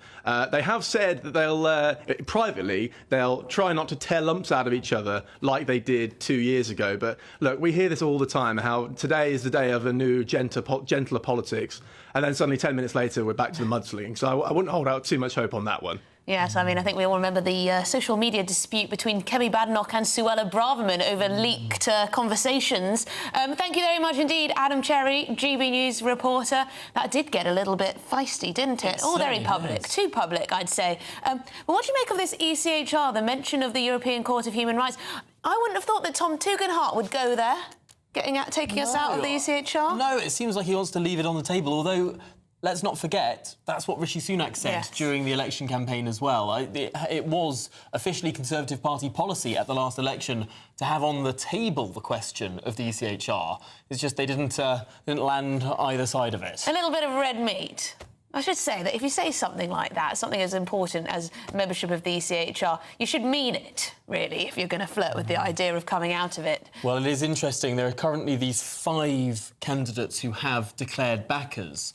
Only 4 can go to the party conference, so it will be interesting to see which one goes through, or indeed if more than 5 get through with those crucial 10 nominations. It will be during the airtime of this programme on Monday that we find out who has made it through that 10 MP nomination threshold. Yes, and let us know if you've got any ideas why Braverman hasn't got any public support yet from any Conservative MPs. I feel like there's been a bit of a rejection of her Well, a lot recently. of her people have gone to Robert Jenrick now.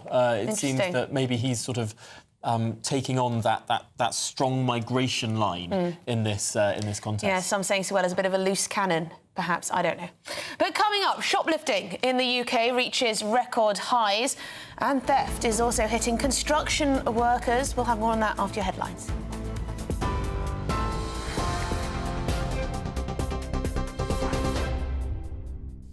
Emily, thank you and good afternoon. The top stories. A police officer has been suspended from all duties after a video emerged appearing to show a person being kicked in the head during an altercation at Manchester Airport. Greater Manchester Police says 3 of its officers were seriously injured when they attended to reports of an assault in the airport car park, which happened before the event seen in this video. That included a female officer who suffered a broken nose. 4 men were arrested on suspicion of assault and affray, and the police watchdog has launched an investigation. The Prime Minister says he understands the concern over the footage, and Mayor of Greater Manchester, Andy Burnham, who's meeting the Home Secretary today, has appealed for calm. In other news, a man has been charged with attempted murder after the stabbing of a uniformed army officer in Kent.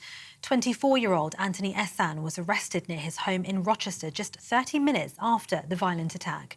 It's after Lieutenant Colonel Mark Teaton, who's in his 40s, was stabbed in Sally Port Gardens near Brompton Barracks in Gillingham on Tuesday evening. He remains in hospital in a serious but stable condition. Former Immigration Minister Robert Jenrick will stand for the leadership of the Conservative Party, promising to win back voters who switched to Reform UK. He's the third Tory to throw their hat into the ring, after James Cleverly and Tom Tugendhat. Mr Cleverly says he's best placed to unite the party after last month's crushing election defeat. But Tom Tugendhat says the Conservatives have lost trust after failing to deliver lower taxes and immigration. And the Prime Minister says offshore wind will soon power 20 million British homes as he launched the new state-owned GBNews. Speaking during a visit to an engineering facility in the northwest of England, Sir Keir Starmer said the firm's partnership with the Crown Estate would help turbocharge Britain's transition to clean energy. And those are the latest GB News headlines for now. I'm Tatiana Sanchez. More from me in half an hour. For the very latest GB News direct to your smartphone, sign up to News Alerts by scanning the QR code or go to gbnews.com/alerts. Cheers Britannia Wine Club proudly sponsors the GB News Financial Report. And here's a quick snapshot of today's markets. The pound will buy you $1.2874 and €1.1864. The price of gold is £1,837.25 per ounce, and the FTSE 100 is at 8,107 points. Cheers Britannia Wine Club proudly sponsors the GB News Financial Report. Hello, here's your latest GB News weather forecast coming to you from the Met Office. There is a bit of a muggy feel to things at the moment, and there are some bright spells around today, but also a bit of rain, particularly across southern parts. Here we have a waving feature that's pushed its way through earlier today, bringing some hefty rain across southern counties. That is now pushing into parts of the southeast, so watch out for some torrential downpours here. Plenty of showers also feeding in across parts of Scotland, particularly the west. Also some showers affecting Northern Ireland, northwest England, and a bit of rain further south as well at times. But elsewhere in between, some brighter spells perhaps, and in any brightness, temperatures rising relatively nicely, highs of around 23 or 24 Celsius perhaps.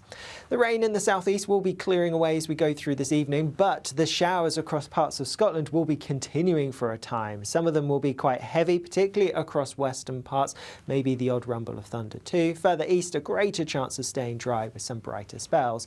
Plenty of heavy showers to end the day across Northern Ireland, and a few scattered showers perhaps for Northern England too. Mostly dry across the Midlands, Wales and into East Anglia once that rain clears away, but further rain spilling its way eastwards across southern counties as we go through this evening and through the start of the night. Overnight, further showers continuing across parts of Scotland, easing a little bit, but nonetheless still some to come as we go through the early hours of tomorrow morning. Otherwise, a lot of dry weather and some clear skies, but still with that muggy feel to things. Temperatures really not dropping a huge amount, so another relatively warm night, particularly in the towns and cities.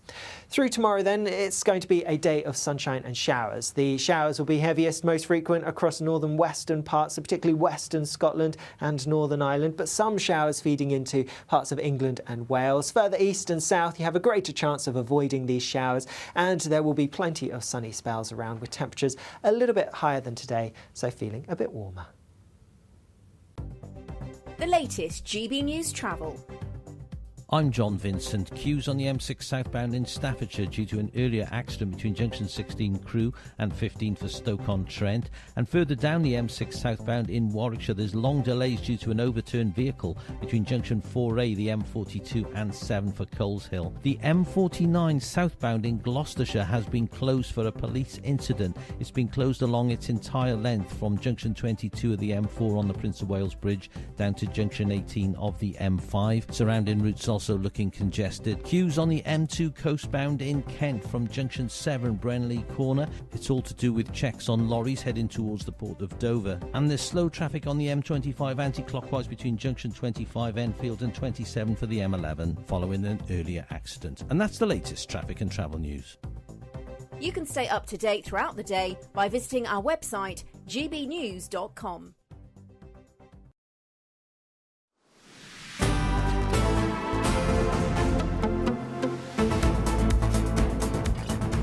Well, Well, lots of you writing in on what we've been discussing. Lots of you saying that you need to see all the context behind this very short clip that's gone so viral everywhere. We showed you a little bit. Mark White showed you a little bit of something that happened before. But again, it's very hard to piece together the entire timeline of what happened at Manchester Airport. Yes, this is the instance of the police officer, the armed police officer, who kicked someone who was restrained on the floor in the head. Of course, we don't see what happened running up to that. Clearly some altercation. 3 police officers having to go to hospital afterwards due to the thuggish way in which they were beaten. Yes, indeed. Just me saying here says the old retired cops like Norman, Peter and John, who was on earlier, must despair of what's going on now. How can the police not recruit more like them? Our police need our support. Like everything else in life, there are bad ones, but the majority are good. We should support them 100%. Robert says, wake up, folks. Unless we support our police, we'll have no one to protect us. Yes, that's true. Yeah, a lot of love for Norman, who spoke a little earlier in the programme, actually, saying that he speaks the truth and speaks sense, especially over the lack of protests over some of the other scandals that we've seen. For example, the way in which that former army officer was stabbed. We haven't seen big protests about the treatment of that armed forces officer, and yet we see big protests about this. No, it's a huge worry. And I imagine for many people in our armed forces might fear, being out and about wearing their uniform, that they could be subject to assault. And David says, if those arrested had complied with police requests initially, no problem. They think they're above the law. So that's a point as well that Norman made and Mark too. There's a really, really easy solution to any of these issues, which is if the police stop you, don't punch them in the face, and then you won't have a problem. I mean, that should be something that is fairly universally understood, but clearly not. No. Well, in other news, more crime-related news, actually, the number of tool theft incidents in the UK has reportedly increased by a whopping 150% just in the last 5 years. Yes, tradespeople up and down the country are being warned to take additional precautions, whilst those in industry are lobbying the government to take action. Sophie Reaper has this report. CCTV footage of joiner Paul Duffy becoming a victim to tool theft. He attempted to prevent the thieves from escaping, but was then attacked.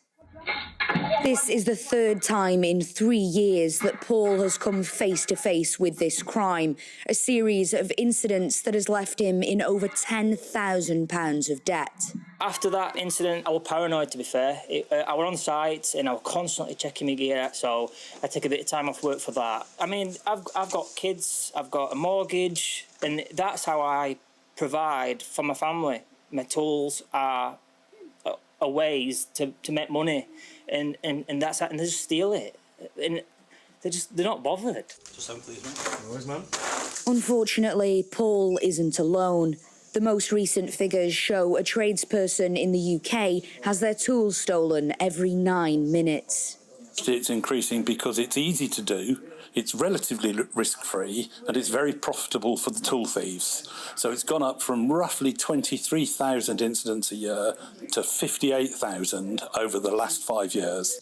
As a result of this rise in tool theft incidents, Van Watch wants all tradespeople to take 4 major precautions. Take care where you park. Invest in physical security. Look into the forensic marking of tools. And lastly, take out high-quality insurance. If you're in the trade for 40 years, at the current rate of tool crime, you'll probably suffer from this 5 times in your career. So, don't be complacent about it.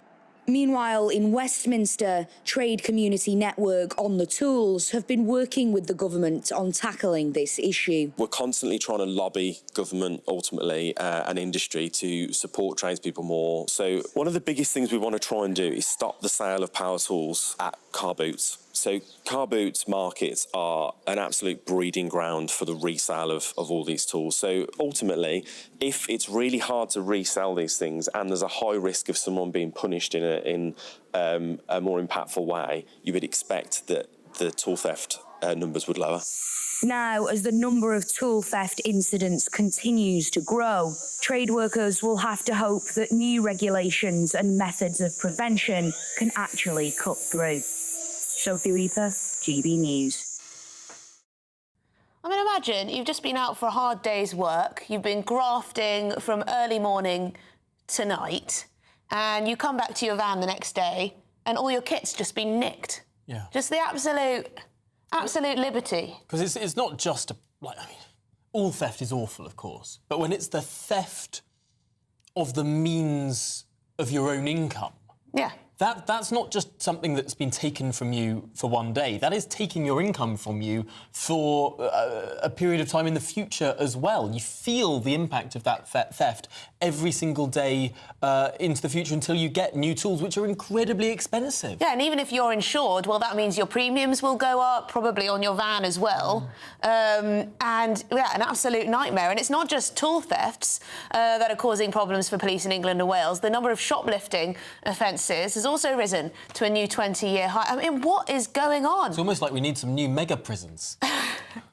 Heard Wethersfield's nice. Well, there we go, this time of year. This time of year. 20-year high. I mean, this is anecdotal, of course. This is anecdotal, but you go to the supermarket sometimes, and this is in London, and brazen. My local supermarket, the checkout staff now have little cameras on them. Like police officers, they have cameras on them. Detergent is in little locked boxes. You have to take the box to the counter. It is then unlocked for you, in which case you can then take your product home. I mean, it is astonishing. And gone are the days of people chasing the shoplifter down the road, because now there's the fear that they'll be armed. So often. I'm fortunate enough to have not seen this in person, but online you see examples of people coming in, brazenly taking something off the shelf. The security is stood there and doesn't do a thing. Yeah. I don't know if that's because they fear for their own safety, because they don't have the means to protect themselves, that it's just not worth it. That's generous. But this breeds a culture of lawlessness. Yeah, and that's why you have cheese with a security tag. One of those plastic security boxes. Anyway, we're going to be hearing from a tradesman hit by this tool theft epidemic after this very short break. Stay with us.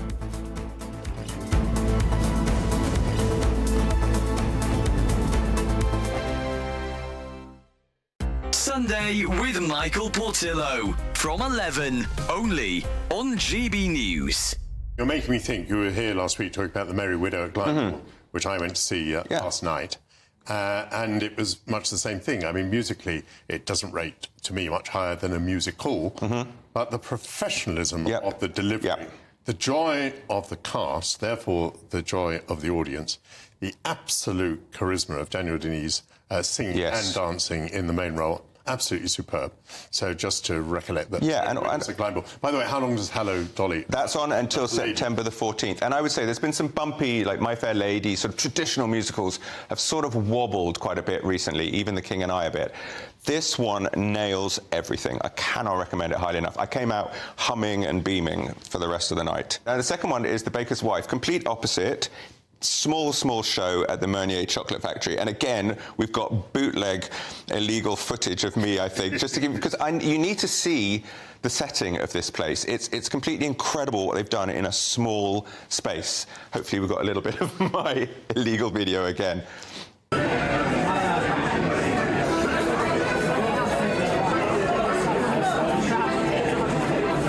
It's set up like a 1930s Provence village square. You can see the cafe there at one end. At the other end is the bread shop, the bakery. The walls are all painted like brick. There's shutters everywhere, posters. People pop out of shutters that you don't even know how they are. We're sat either side. And it's a Stephen Schwartz musical. So he's the guy behind Wicked, Pippin, things like that. But it's still kind of joyous and fun until the marquis of the village, who has 3 nieces, comes along with his manservant who sweeps her away. And then for me, I didn't like how the story turns. I don't think it works anymore in a modern day. The People's Channel. Hi there, I'm Michelle Dewberry and I'm going to take a second to tell you all about my show, Dubes & Co. We start off with the issues of the day. We then bring in both sides of the arguments. We get rid of the disrespect. And then you throw me into the mix. And trust me, I'll tell it exactly how it is. And then, of course, the magic ingredient, you at home. We mix it all together and what have we got, in my opinion, the best debate show in town. Monday to Friday, 6 till 7 on GB News, Britain's news channel. Are the newspapers getting you down? My wife didn't divorce me that month. Struggling to separate the wheat from the chaff? I know that it's a bit of a circus at the best of times. Well, don't worry, Headliners has got you covered. We'll take the burden of reading the day's news, and if we get depressed, who cares? It's an occupational hazard, frankly. That's Headliners on GB News from 11 p.m. till midnight, and the following morning, 5 till 6 a.m. on GB News, the comedy channel. Nah, just kidding. Britain's news channel.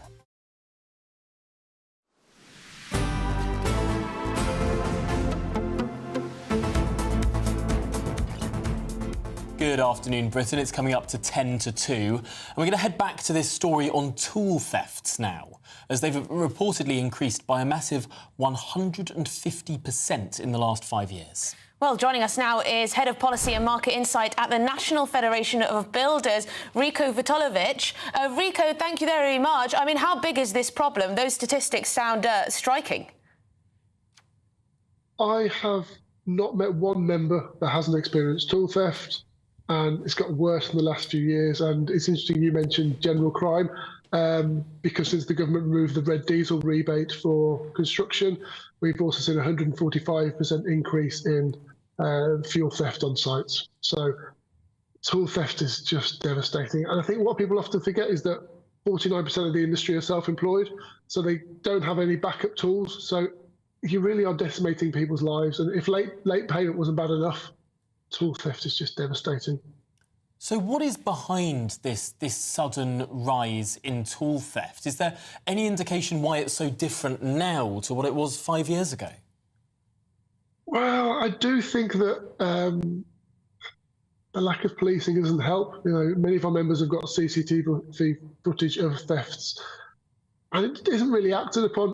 We had our car broken into last year. We've got CCTV footage of the guy using all the cards in the shops. They never collected the footage at all. So I think there is a general policing element here that people feel let down, and that's a problem. But also, it's easier to sell things. You know, Facebook Marketplace, where it's completely unregulated. It's very easy just to sell things on car boot sales. It's a quick buck. And these tools, people think, you know, you can actually say your Screwfix or other stores and see what the price of tools. These are not £200 tools. Some of them are £500-600 tools, and it's not just the tools; it's the consumables, the blades, the drill bits. They are not DIY quality. They are expensive and they cost up to £200 per component. So this is a killer for professional people.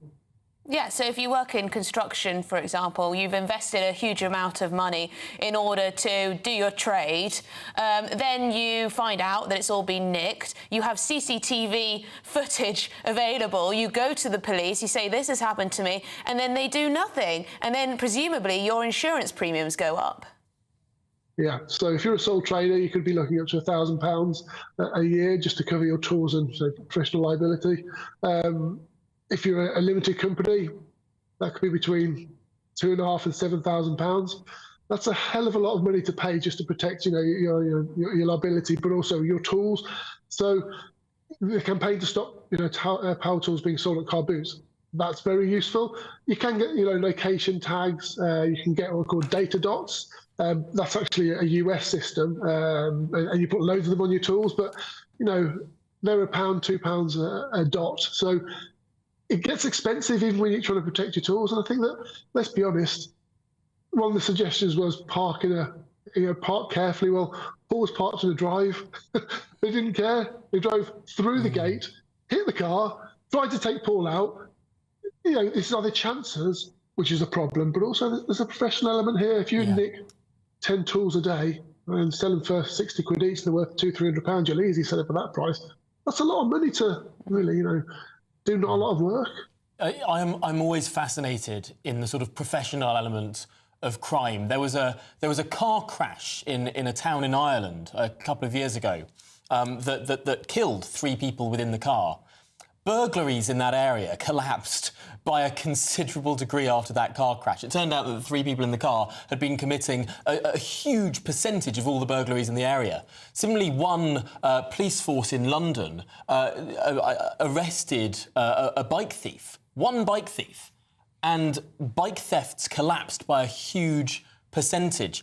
Sometimes it seems to me that taking out sort of the professional thieves in an area that seems to have been operating with impunity is the way to go forward here. Would you like to see more targeted operations from the police going after the people that seem to be doing this again and again and again? 100%. And I mentioned fuel theft earlier. If you're in a rural, so many of the, I wouldn't say large, but more organised developers, house builders, constructors, they'll have security on site. If you're in a rural location, that's very difficult. And actually, that's where fuel thefts have gone up considerably, and tool thefts and all sorts of thefts. So you could target that more easily. I've got another good anecdote. On my road, there's somebody that comes and tries to open all the car doors every single couple of weeks at like 3 or 4 in the morning. So we've stuck CCTV up. We've had footage of him. Everyone knows he does it. It's the same person on every single road. And the police can't get the guy. Rico, we're going to have to leave it there. But Rico Vitolovic, thank you so much for talking through what is a huge, huge issue. Yeah, let us know if you've experienced that. So stay with us. We'll continue to keep you updated on those Rochdale protests. A brighter outlook with Box Solar, sponsors of weather on GB News. Hello, here's your latest GB News weather forecast coming to you from the Met Office. There is a bit of a muggy feel to things at the moment, and there are some bright spells around today, but also a bit of rain, particularly across southern parts. Here we have a waving feature that's pushed its way through earlier today, bringing some hefty rain across southern counties. That is now pushing into parts of the southeast, so watch out for some torrential downpours here. Plenty of showers also feeding in across parts of Scotland, particularly the west. Also some showers affecting Northern Ireland, northwest England, and a bit of rain further south as well at times. But elsewhere in between, some brighter spells perhaps, and in any brightness, temperatures rising relatively nicely, highs of around 23 or 24 Celsius perhaps. The rain in the southeast will be clearing away as we go through this evening, but the showers across parts of Scotland will be continuing for a time. Some of them will be quite heavy, particularly across western parts, maybe the odd rumble of thunder too. Further east, a greater chance of staying dry with some brighter spells. Plenty of heavy showers to end the day across Northern Ireland, and a few scattered showers perhaps for Northern England too. Mostly dry across the Midlands, Wales and into East Anglia once that rain clears away, but further rain spilling its way eastwards across southern counties as we go through this evening and through the start of the night. Overnight, further showers continuing across parts of Scotland, easing a little bit, but nonetheless still some to come as we go through the early hours of tomorrow morning. Otherwise, a lot of dry weather and some clear skies, but still with that muggy feel to things. Temperatures really not dropping a huge amount, so another relatively warm night, particularly in the... That warm feeling inside from Boxed Boilers, sponsors of weather on GB News. £30,000 in cash has to be won. It's our biggest cash prize so far, and it could be yours. Charles was a winner. Listen to what he says about winning the Great British Giveaway. I'm Charles. I'm on £18,000 cash. It was just amazing, and as soon as it goes into your bank account, it just changed. It's a life-changing thing. The next big winner could be you, with an extra £30,000 cash in your bank. For another chance to win £30,000 in tax-free cash, text cash to 63232. Text costs £2 plus one standard network rate message. You can enter online at gbnews.com/win. Entries cost £2, or post your name and number to GB07 PO Box 8690 Derby DE1 9TT. UK only. Entrance must be 18 or over. Lines close at 5 p.m. on the 30th of August. Please check the closing time if listening or watching on demand. Good luck. Join me, Camilla Tominey, for a frank and honest discussion with those in power that cuts through the spin and gets to the heart of the issues shaping our nation. You haven't confirmed that you want to stand as leader, but you haven't ruled it out either. This report basically says that he's not fit to stand trial. Is he indecisive? Incompetent? I deliver the dose of reality Westminster needs. That's the Camilla Tominey Show at 9:30 every Sunday on GB News, the People's Channel, Britain's news channel.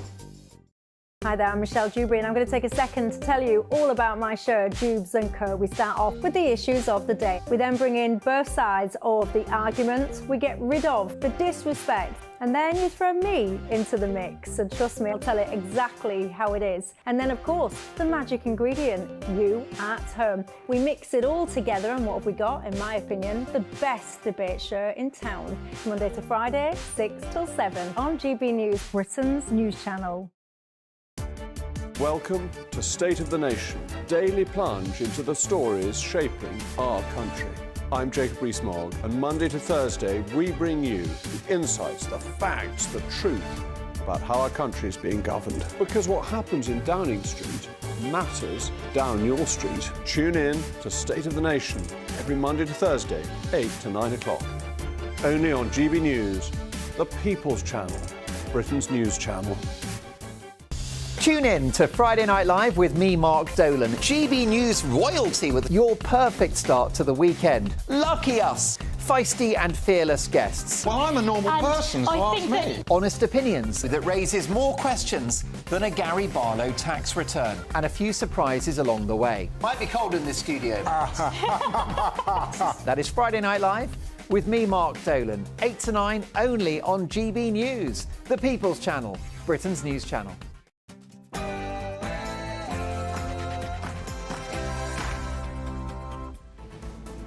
Good afternoon, Britain. It's 2 o'clock on Thursday, the 25th of July. I'm Tom Harwood. And I'm Emily Carver.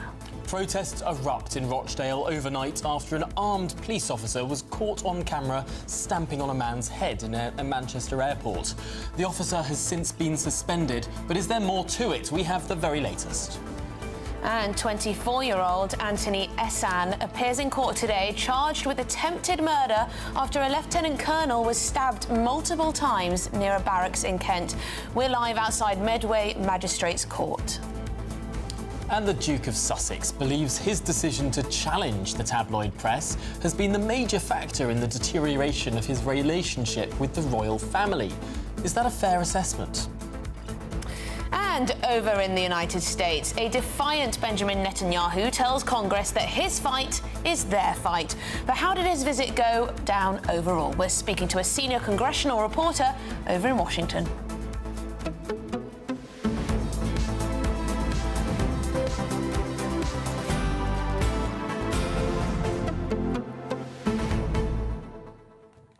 Now, we've been looking at this situation in Manchester throughout the programme. Protests last night in Rochdale. Will tonight show the same, or can community tensions simmer down? Yes, and there are accusations being thrown about that this armed police officer must have been racist or he must have been Islamophobic. We've spoken to our Home and Security editor about how context in these situations is very, very important. We know how often, if you're on social media, you'll know how often clips of police action or inaction go absolutely viral, and often they're only a few seconds long. Can you really understand and get a hold of exactly what was going on through the minds of all the people in that situation, and particularly that armed police officer? Can you really understand exactly what's happening from a tiny clip? And of course, the clip looks horrific. Yeah. We will be speaking with Mark White in just a few minutes, who has a second clip for us, which shows a little bit earlier in what happened, which is important context. We see, of course, the female police officer who was assaulted. 3 police officers had to go to hospital after the altercation with these thugs. Yes, and of course, I think it's worth saying that when you see the footage, I'm sure a lot of your first reaction was, that looks incredibly brutal. Incredibly brutal, perhaps appears to be an overreaction. If you just look at that 5-6 second clip, again, he has been suspended because of this. There is an investigation. But please do keep your views coming in on all of this. We've had various voices on to discuss it. gbnews.com/your say is the way to get in touch. That's all to come. Mark White will be back here in the studio after your headlines with Tatiana.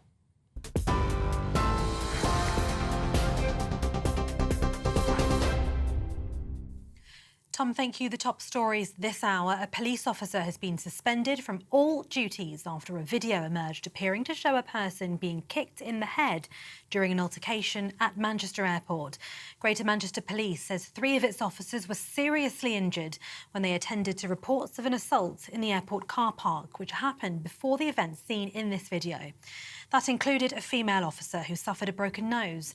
4 men were arrested on suspicion of assault and a fray, and the police watchdog has launched an investigation. The Prime Minister says he understands the concern over the footage, and the Mayor of Greater Manchester, Andy Burnham, who's meeting the Home Secretary, has appealed for calm.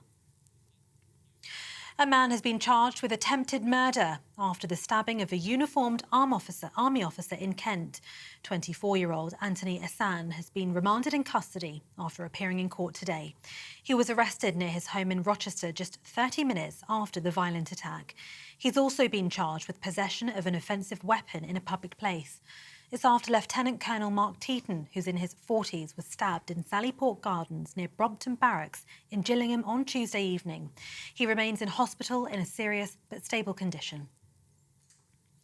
Former Immigration Minister Robert Jenrick will stand for the leadership of the Conservative Party, promising to win back voters who switched to Reform UK. He's the 3rd Tory to throw their hat in the ring after James Cleverly and Tom Tugendhat. Mr Cleverly says he's best placed to unite the party after a crushing election defeat. But Tom Tugendhat told GB News the Conservatives have lost trust after failing to deliver lower taxes and immigration. You've seen what's just happened in the recent election. We lost the trust of the British people because we failed to deliver.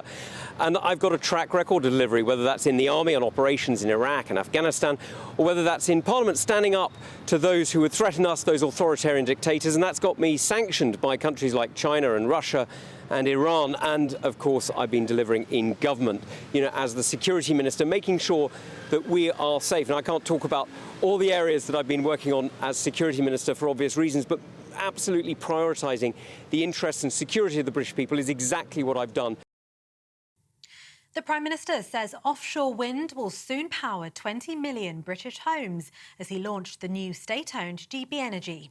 Speaking during a visit to an engineering factory in the northwest of England, Sir Keir Starmer said the firm's partnership with the Crown Estate would help turbocharge Britain's transition to clean energy. Now there is a massive prize within our reach. And make no mistake, the race is on to get there. Until now, I feel like we've been sort of tying up our laces in the changing room. No more. I don't just want to be in the race for clean energy. I want us to win the race for clean energy. And why not? We've got the potential, we've got the ports, we've got the people, the skills, and now we've got a mission-driven government.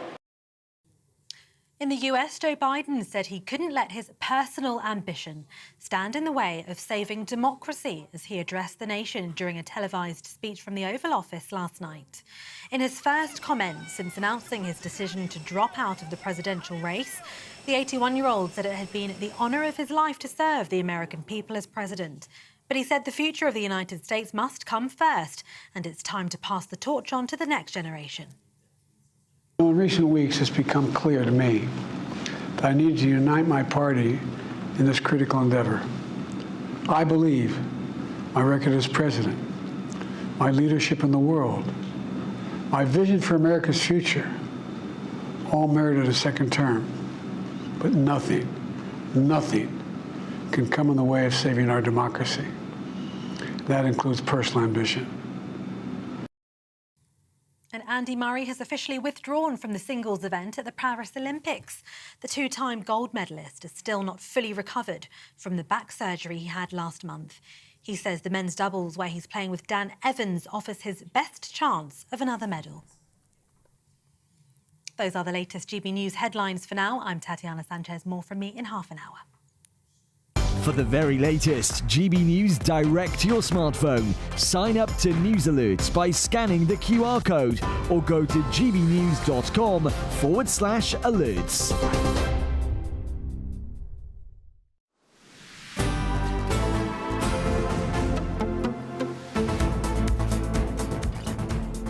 Good afternoon, Britain. It is 8 minutes past 2. Now, just a warning, some viewers might find these images distressing. Yes, Greater Manchester Police have now suspended a firearm officer after he was filmed kicking a man in his head during an arrest. Well, the incident took place at Manchester Airport, and last night hundreds of protesters took to the streets outside Rochdale police station to vent their anger, shouting shame. Shame on you. Well, Mark White, our Home and Security Editor, is here in the studio with us. Mark, talk us through this. Well, this was an incident that unfolded at 8:30 at night on Tuesday. It's on the ground floor level of a multi-storey car park attached to Terminal 2 at Manchester Airport. Looking at the images there, they are distressing, absolutely, as this officer has moved in very robustly. He's seen kicking this man who's on the ground in the head and stamping on the head. But what this doesn't do is give any kind of real indication and context to what was a very violent incident that spanned quite a few minutes before the video you're seeing here. This is right at the end of that sequence of events as police are trying to gain control of the situation after 3 of their colleagues were knocked to the ground, violently assaulted, a female officer smashed in the face and suffered a broken nose. We can actually show you another clip that we've managed to obtain on social media, released, that again shows the end sequence, but just slightly before this, as those backup officers are arriving on scene to help their colleagues that have been assaulted. This is what that clip shows. You don't camera! You don't camera! No, we are good now! We're normal civilians! No! We have not done nothing! We have not done nothing! Look, we have not done nothing! Where's this recording? I can't go home! Your son is getting locked up! No, what? What is he saying there? We are not... well, the double negative notwithstanding, he's saying effectively that they're not guilty of what they're being accused Mark, of. I think it's pretty clear he said we've not done nothing, which should be grounds for arrest, I would have thought. He's admitting guilt.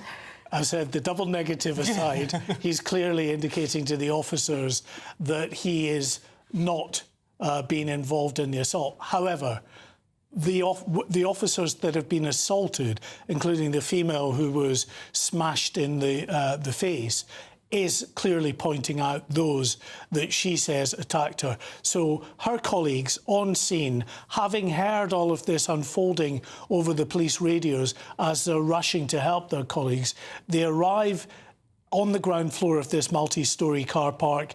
They have these people pointed out to them by their colleagues who've just been assaulted. And what do? They do as officers who are meeting a force and a threat, and that force is evident by the fact that their dishevelled colleagues who've been assaulted are pointing out the individuals they say they've been assaulted by. So those officers do what they are trained to do, which is to robustly get these people to the ground, get them under control and get them handcuffed so they can't assault anyone else. Despite their protestations, they can argue that out later, as I'm sure they have done. But in this instance, it's all about gaining control of the situation after a very violent incident. Now, it will be argued, of course, whether the officer kicking the head of that individual already on the ground had overstepped. That's something for the independent investigators to determine, and they'll look at much more than just a viral snapshot of the end of this. They'll look at all of the officers' body-worn cameras. They'll look at the CCTV from inside that car park and speak to eyewitnesses as well. Now, 2 of those who've been arrested, 4 men have been arrested for violent affray and assaulting police officers. 2 have been released. Their lawyer has also just published a social media video, which has since gone viral, sitting with those 2 men, and this is what he said. They were released not long ago from Cheadle police station.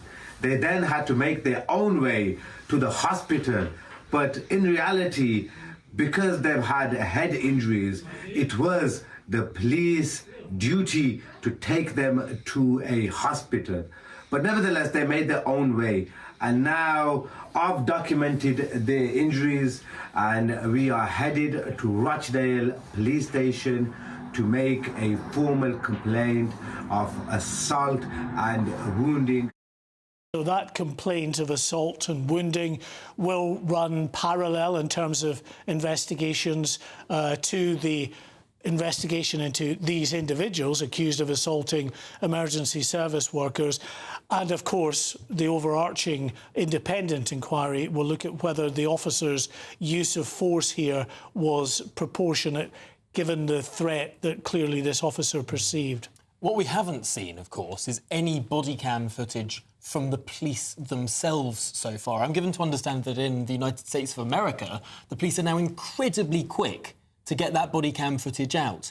Am I right in understanding that in this case, in the UK, it's generally kept behind closed doors, shown to courts, but very rarely published for general consumption this soon after an incident? Yeah, there's a very cautious approach to the issuing of body-worn video because, of course, it is going to be evidential potentially going forward in any court case. It could be used in the prosecution of an individual, either the officer wearing the body camera or indeed those that have been accused of assaulting the police. So there's a cautious approach to that. Some body-worn video camera footage does get released by some forces after the completion of a trial, when there's no longer a threat to, prejudicing that trial in any way. But in not releasing the video, there's the flip side for the police, because then the only video out there is this carefully selected viral video of the end process, the end sequence in this chain of events that shows the police putting these individuals down, nothing that goes before. So you could argue that the police, are in a bit of a no-win situation here. I don't understand that, because I think we've all noticed that the police are very active on social media these days, and they're responding to videos that have been put out there, adding their comments, adding context to what people are looking at. And these are just random videos that members of the public have taken. So if they're commenting on those videos, why is it different to then publish your own? Is it just a risk of prejudicing things? It's completely a risk of prejudicing things. This will form evidence. Even the viral videos that are out there, such as they are, will still be used by the independent police watchdog and potentially the police and Crown Prosecution Service if there are prosecutions that stem for this. So it's because of that. They can give some verbal context or written context in emails and posts they put out, but actually showing the video concerned, they just are not able to do. Because of the fear of prejudicing the case. Yes, and now they've got to manage all of the outbursts of anger now up in Rochdale. A tricky one. Thank you very much, Mark White, Home Security Editor. Well, in other news, a 24-year-old man will now remain in custody after appearing in court charged with attempted murder. Yes, Anthony Essan is accused of repeatedly stabbing Lieutenant Colonel Mark Teaton near a barracks in Kent. Well, joining us now is GB News national reporter Charlie Peters with the details of what has gone on today, because, Charlie, this is a case that shocked the country earlier this week.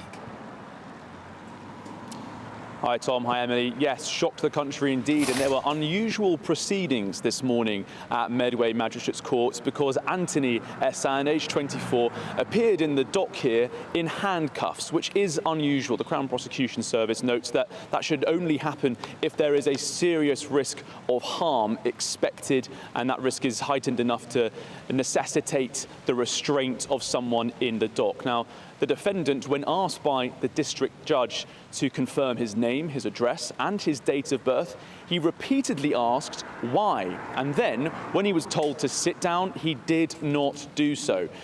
This defending barrister said that some papers were being prepared to assess Essan's fitness to stand, and a prosecuting barrister said that a member of the public called 999, detailing the scene on Tuesday evening in Gillingham to report that a male had been stabbed. That's referring to Lieutenant Colonel Mark Teaton, an army officer based nearby in Gillingham in Kent. The prosecutor said it was then reported that the victim was a soldier in uniform. Lieutenant Colonel Mark Teaton is a manager at the Royal School of Military Engineering at the barracks nearby in Gillingham. He's currently in in a stable but serious condition in hospital. As you said, Anthony Essan, age 24, he's been remanded in custody, charged with attempted murder and possession of offensive weapons.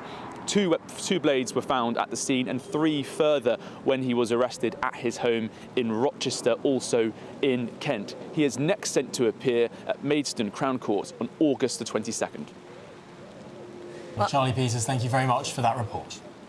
Thank you very much. Now to the Conservative leadership race, because Tom Tugendhat has thrown his hat in the ring to replace Rishi Sunak, and also Robert Jenrick. Indeed. Former Immigration Minister Robert Jenrick announced his bid to replace Rishi Sunak as Conservative leader, promising to win back Reform voters and unite the Tories. His official launch is rumoured to be next week. Oh, that's a tricky challenge. That's a tricky challenge. But who is the current favourite to replace Rishi Sunak as Conservative leader? Let's now speak with William Kejani, who is the head of political content for Star Sports. William, what have you got for us? Well, we've got betting on the Conservative leadership race. It's looking like an open field. We've got 3 who have declared, but I think 7 are rumoured to have their hats in the ring. And Kemi is our favourite at 2-1, but it's a competitive betting heat. Tom Tugendhat, we've seen some money for. He's now 7-2 from 11-2. We're also fairly short on Robert Jenrick, who has come down from 9-1 all the way into 3-1. So it's tight at the top in the Tory leadership race. So the top 3 are Kemi Badenoch, Tom Tugendhat and Robert Jenrick in terms of where people are putting their money? Yes. Now, obviously, the announcements do help. People like to be on somebody who's certain to have their hat in the ring. It's also taken, I think, as a given that most of the top contenders will run about the first 7 in the market. We've also seen money for James Cleverly from that front when he declared. He was the first to officially declare. So we think there'll be plenty of money for Tugendhat because on his side of the party, it could be a clearer path to getting to the membership than some of those who are more on the right wing of the party, where there are a few contenders. And it feels like things may be getting a little bit tricky for Suella Braverman. Where does she feature? She has been a huge drifter. It has gotten very tricky for Suella Braverman. She was one of the top 3 favourites for a long time, over a year or so. But just after the election, she apparently upset quite a few in the party. Her sort of unabashed statements about the Conservatives needing to go even further right, I think, have upset quite a few of the new MPs as well. So her path looks difficult. There's been briefing that she might go to join Reform. She's 40-1. The punters don't want her. 40-1? Indeed, yeah. Has that tracked Robert Jenrick? Because a lot of the natural supporters for Suella Braverman in Parliament appear to be drifting towards Robert Jenrick on the Green benches. And you were saying before that his numbers have been rising with you as Suella Braverman's have been falling. Yes, very much so. Jenrick's numbers have been steadily rising anti-post, but there was a feeling that he might be a hypothetical leadership candidate, and as it's come closer and he's begun to make sort of more overt bids, basically, for a run at it, we have seen plenty of people backing him. He'd always looked, to be fair, as a likely leadership contender, and with, I think, the negative stories about Braverman, plenty sort of put 2 and 2 together and did go for Jenrick, so that's been part of the reason. And how good are the betting people of Britain at getting these things right at this stage, at this early stage? Do we usually get it spot on? It's a mixed record. I think some people do say the early favourite for the Tory leadership doesn't ever win. That's not quite true. I think it depends on what you call the early stage. We've got to remember it's really quite competitive. It wouldn't be a surprise, I think, if any one of the top 4 or 5 won. And we got to see, firstly, what the first membership tallies look like, MPs tallies look like. But I think you're looking at the top of the market for your likely winner. Interesting, interesting. So those top 3 at the moment, Tugendhat, Kemi and Jenrick. Yeah. Very, very interesting stuff. William Kejani, thank you so much for coming in, talking us through those odds. Thank you. Good stuff. Very interesting, isn't it? Yeah. 40-1 for Suella Braverman. Yeah, and there was a time for Kemi Badenoch. There was a time where it felt like the momentum was behind Suella Braverman, but perhaps she irritated, let's say, too many of those Tory MPs. I think writing a Telegraph article, dissecting the loss before the loss happened, that clearly rubbed people up the wrong way. Yes, I probably, you should probably wait a little. Yeah. Wait a little. But anyway, let us know your thoughts. Coming up, Ed Miliband finally announces the details of his new state-owned Great British Energy Company.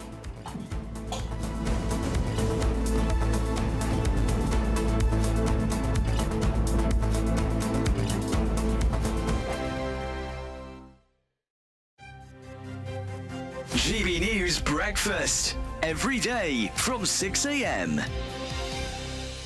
Khloe Kardashian has come under fire after posting a picture of her 6-year-old daughter wearing a full face of makeup. Yeah, the reality TV star said the youngster was participating in a dance recital and that wasn't an everyday occurrence. So this morning we're asking, is it ever OK to let children wear makeup?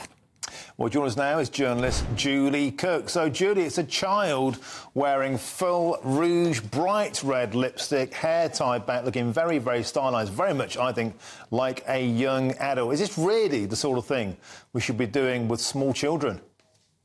Oh, I think it's absolutely fine. I mean, first of all, in Khloe Kardashian's case, it was a dance recital, so it was very much a kind of performance element to it. She said herself in her post, it wasn't something they do every day. She was taking part in a dance activity. So, you know, I think she's vindicated on that front. But I've let my daughter play with makeup since she was 3. When she was 3, she showed a distinct interest in my makeup palettes, going through my stuff. She's 10 now, and while I don't let her wear a full face like a drag queen, I do let her wear, you know, a bit of mascara on a weekend if she wants to. I don't see any harm in it. Clearly, if you're a child of a Kardashian who's paid millions of dollars to endorse cosmetics, you know, that's part of the fabric of their family. My concern, though, Julie, is putting those pictures on social media where people can see them. We live in an age now where, you know, wrong-uns are scouring the internet all the time. A lot of girls do enjoy putting makeup on. It's almost like a self-expression thing. It's like painting on a canvas. They're just trying to be a bit artistic. I don't think it's necessarily as sort of sinister as we're making out. And I think as long as you're not posting pictures everywhere or putting them at risk of harm, I don't see any danger. The People's Channel. Every Saturday, 10 till 12, we'll bring you all of the news that you need to know. We'll also remind you that there is so much to smile about. It's my favourite time of the week. I get to relax, enjoy some light-hearted stories, and let Ellie teach me about fashion too. That's Saturday Morning Live, every Saturday, 10 till 12. Only on GB News, Britain's news channel. In the GB newsroom, we bring you the news as it happens. With our team of dedicated journalists across the UK, GB News brings you accurate reporting of the day's topical agenda. When the news breaks, wherever and whenever it's happening, we'll be there. This is GB News. The People's Channel, Britain's news channel. If you want your news to be straight talking, this is a nightmare for the Conservatives. Again, down to earth. It's not just Nottingham where this is happening, is it? And most importantly, honest. Hard-working, middle-class taxpayers, they'll get their book thrown at them. They catch me, Martin Daubney, Monday to Friday, 3 till 6 p.m. on GB News, Britain's news channel.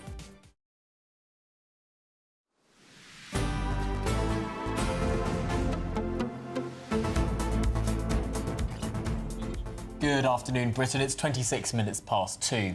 Now, Britain's newly created state-owned energy company, Great British Energy, is to partner with the monarchy's property firm, yes, the Crown Estate, to help seed up the building of offshore wind farms. Yes, and the Prime Minister insists the plan will drive down our bills.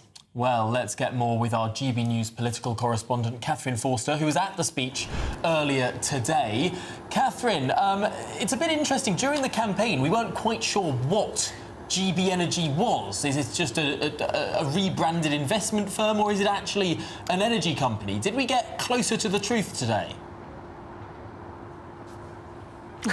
Good afternoon, Tom and Emily. Yes, a little bit. Originally, we were told that it was just an investment vehicle, but now they say it is an energy-producing company, not like a retail company like E.ON or something like that. But yes, they're saying Great British Energy are going to partner with the Crown that own a lot of the seabed, and one of the things they're going to be doing is building 2,000 new offshore wind turbines. They are hoping that they're going to spend on this $8.3 billion over this Parliament. They're saying that's going to drive up to £60 billion of private investment into this. Now, I'm here in Widnes at an engineering firm. These behind me are actually mobile phone masts, but they also make the columns that support these windmills, these wind turbines. And I did ask the Prime Minister after his speech what material difference that would make to families and how long it would take, because ultimately, of course, they view this as a way to bring in growth, to bring in investments, to increase our energy security, but also to get bills down. Let's have a look at what the Prime Minister said in response. We certainly want to get those bills down in this Parliament, and every step we take, that's all, we've already announced what we're going to do in relation to solar energy, to onshore wind. Today, obviously, the announcement we're making about GB Energy. Each of these steps will bring down bills. The timing will depend on the implementation, but the fact that within 3 weeks we've already taken some of the key decisions allows us to move at pace. So I want to see those bills go down in this Parliament. We've made that pledge. That's what we intend to do. So you'll notice there he used the word want rather than will. He wants it to bring bills down in this Parliament, but he can't be certain that it will, because of course this stuff is going to take years and years and years to build, to get planning permission. Even though they say they're going to get Britain building, these things take a long time. But he was introduced by the Energy Secretary Ed Miliband, and he said it is time for the British people to also own things and build things again. He was pointing out, he said, we have public ownership of the energy sector by foreign states, France, Denmark, Sweden, Norway, pointing out, of course, that a lot of our energy is effectively owned by other countries. The same applies, doesn't it, to water firms. But this stuff is going to be difficult. It's going to take time. It's going to be very expensive, and also there's going to be a bit of a planning nightmare coming down the line, not just in trying to build those 1.5 million homes, but in terms of pylons, because at the moment the grid operates in a way to take power sort of out from the land around the country. But if we're going to have huge amounts more of offshore wind, that's then going to be brought onto the land, and it's very, very, very expensive if you start burying those cables under the ground. So a pylon possibly coming near you soon, and that's not going to go down very well with a lot of people. No, the irony of ironies, of course, is that one of those seats the Green Party won in Suffolk in the general election. The co-leader, Adrian Ramsey, took this seat off the Tories because a lot of people locally were very, very angry about all of these green fields being covered with pylons. Pylons necessary for the wind farms over shore. So the anti-net zero votes, bizarrely, went to the Green Party. It's the most bonkers contradiction in terms. Indeed. I mean, you couldn't make it up, but it is true. And also, of course, we've seen that with house building, a lot of the shadow cabinet have previously, campaigned against developments in their area. So it's all very well having these grand schemes and ambitions. And of course, the Labour Party, the government, do see this as a huge opportunity to drive growth. They think that green tech is the future. But when it comes near you, when it has an impact on you or your house or where you live, people are often not so keen at all. Goodness me. Well, Catherine Forster, thank you very much for joining us from exactly where Keir Starmer spoke earlier. But also, someone else who spoke, who introduced Keir Starmer, was Ed Miliband. He's been keen on these wind farms for quite a long time. Let's take a listen. No? Well, you know what? Where I want to put a pylon and a windmill? Where? Right outside your window.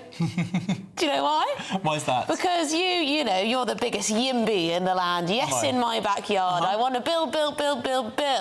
But I think you'll just be as bad as everyone else when you have your own place and a pylon comes next to you, or a prison wants to be built right next to you, or... I don't think that I would have the heart to object to something on land that I didn't own. But shall we have Ed Miliband's view of these wind farms? So my friend is blowing in the wind. The answer is blowing in the wind. Well, he's passionate, isn't he? Yes, I'll give him that. He is very passionate indeed. I want to hear more about these mini nuclear modules, though. Yes, the small modular reactors. There we go. Yeah, SMRs. Because we're going to need those, as Angela Knight told us earlier. We're going to need that backup if we're going to do all of this wind power and the like. But anyway, coming up, Prince Harry says his decision to fight against intrusion from the tabloid press has been a central piece in the breakdown of his relationship with the rest of the royal family. Is that so? More on that after your headlines.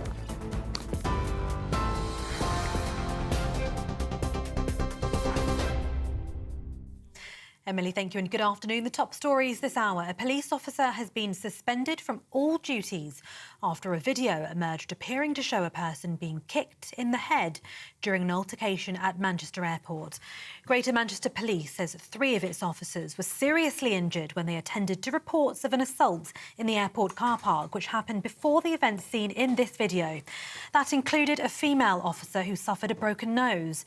4 men were arrested on suspicion of assault and a fray, and the police watchdog has launched an investigation. Meanwhile, a man has been charged with attempted murder after the stabbing of a uniformed army officer in Kent. 24-year-old Anthony Essan was arrested near his home in Rochester just 30 minutes after the violent attack. It's after Lieutenant Colonel Mark Teaton, who's in his 40s, was stabbed in Sallyport Gardens near Brompton Barracks in Gillingham on Tuesday evening. He remains in hospital in a serious but stable condition. Former Immigration Minister Robert Jenrick will stand for the leadership of the Conservative Party, promising to win back voters who switched to Reform UK. He's the 3rd Tory to throw their hat into the ring after James Cleverly and Tom Tugendhat. Mr Cleverly says he's best placed to unite the party after last month's crushing election defeat. But Tom Tugendhat says the Conservatives have lost trust after failing to deliver lower taxes and immigration. And the Prime Minister says offshore wind will soon power 20 million British homes as he launched the new state-owned GB Energy. Speaking during a visit to an engineering factory in the northwest of England, Sir Keir Starmer said the new energy firm would reduce reliance on foreign power and drive down bills. And those are the latest GB News headlines for now. I'm Tatiana Sanchez. More from me in half an hour. For the very latest GB News direct to your smartphone, sign up to News Alerts by scanning the QR code or go to gbnews.com/alerts.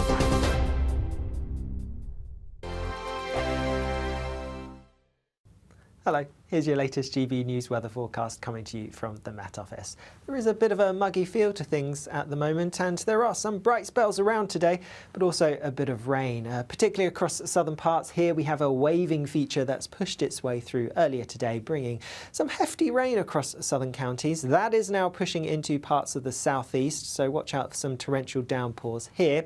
Plenty of showers also feeding in across parts of Scotland, particularly the west. Also some showers affecting Northern Ireland, northwest England, and a bit of rain further south as well at times. But elsewhere in between, some brighter spells perhaps, and in any brightness, temperatures rising relatively nicely, highs of around 23 or 24 Celsius perhaps. The rain in the southeast will be clearing away as we go through this evening, but the showers across parts of Scotland will be continuing for a time. Some of them will be quite heavy, particularly across western parts, maybe the odd rumble of thunder too. Further east, a greater chance of staying dry with some brighter spells. Plenty of heavy showers to end the day across Northern Ireland, and a few scattered showers perhaps for Northern England too. Mostly dry across the Midlands, Wales and into East Anglia once that rain clears away, but further rain spilling its way eastwards across southern counties as we go through this evening and through the start of the night. Overnight, further showers continuing across parts of Scotland, easing a little bit, but nonetheless still some to come as we go through the early hours of tomorrow morning. Otherwise, a lot of dry weather and some clear skies, but still with that muggy feel to things. Temperatures really not dropping a huge amount, so another relatively warm night, particularly in the towns and cities. Through tomorrow then, it's going to be a day of sunshine and showers. The showers will be heaviest, most frequent across northern western parts, so particularly western Scotland and Northern Ireland, but some showers feeding into parts of England and Wales. Further east and south, you have a greater chance of avoiding these showers, and there will be plenty of sunny spells around with temperatures a little bit higher than today, so feeling a bit warmer. The latest GB News travel. Good afternoon, I'm John Vincent. Queues on the M6 southbound in Warwickshire, 2 lanes closed due to an overturned car transporter between junction 4A, the M42 interchange, and 4 for Coleshill. We're seeing slow traffic on the M4 eastbound in Gloucestershire, not helped by the earlier closure of the M49 on the M4 eastbound. That's around about junction 21 for the M48. Queues on the M2 coastbound in Kent. It's all to do with lorries being checked heading to the port of Dover. So it's from around junction 7, Brenley Corner. Also in Kent, we're seeing slow traffic on the M26 westbound in the roadworks at junction 5 of the M25, and it's also slow on the M25 anti-clockwise up to the Dartford tunnels. Estimated travel time around 15 minutes. And that's the latest traffic and travel news. You can stay up to date throughout the day by visiting our website gbnews.com.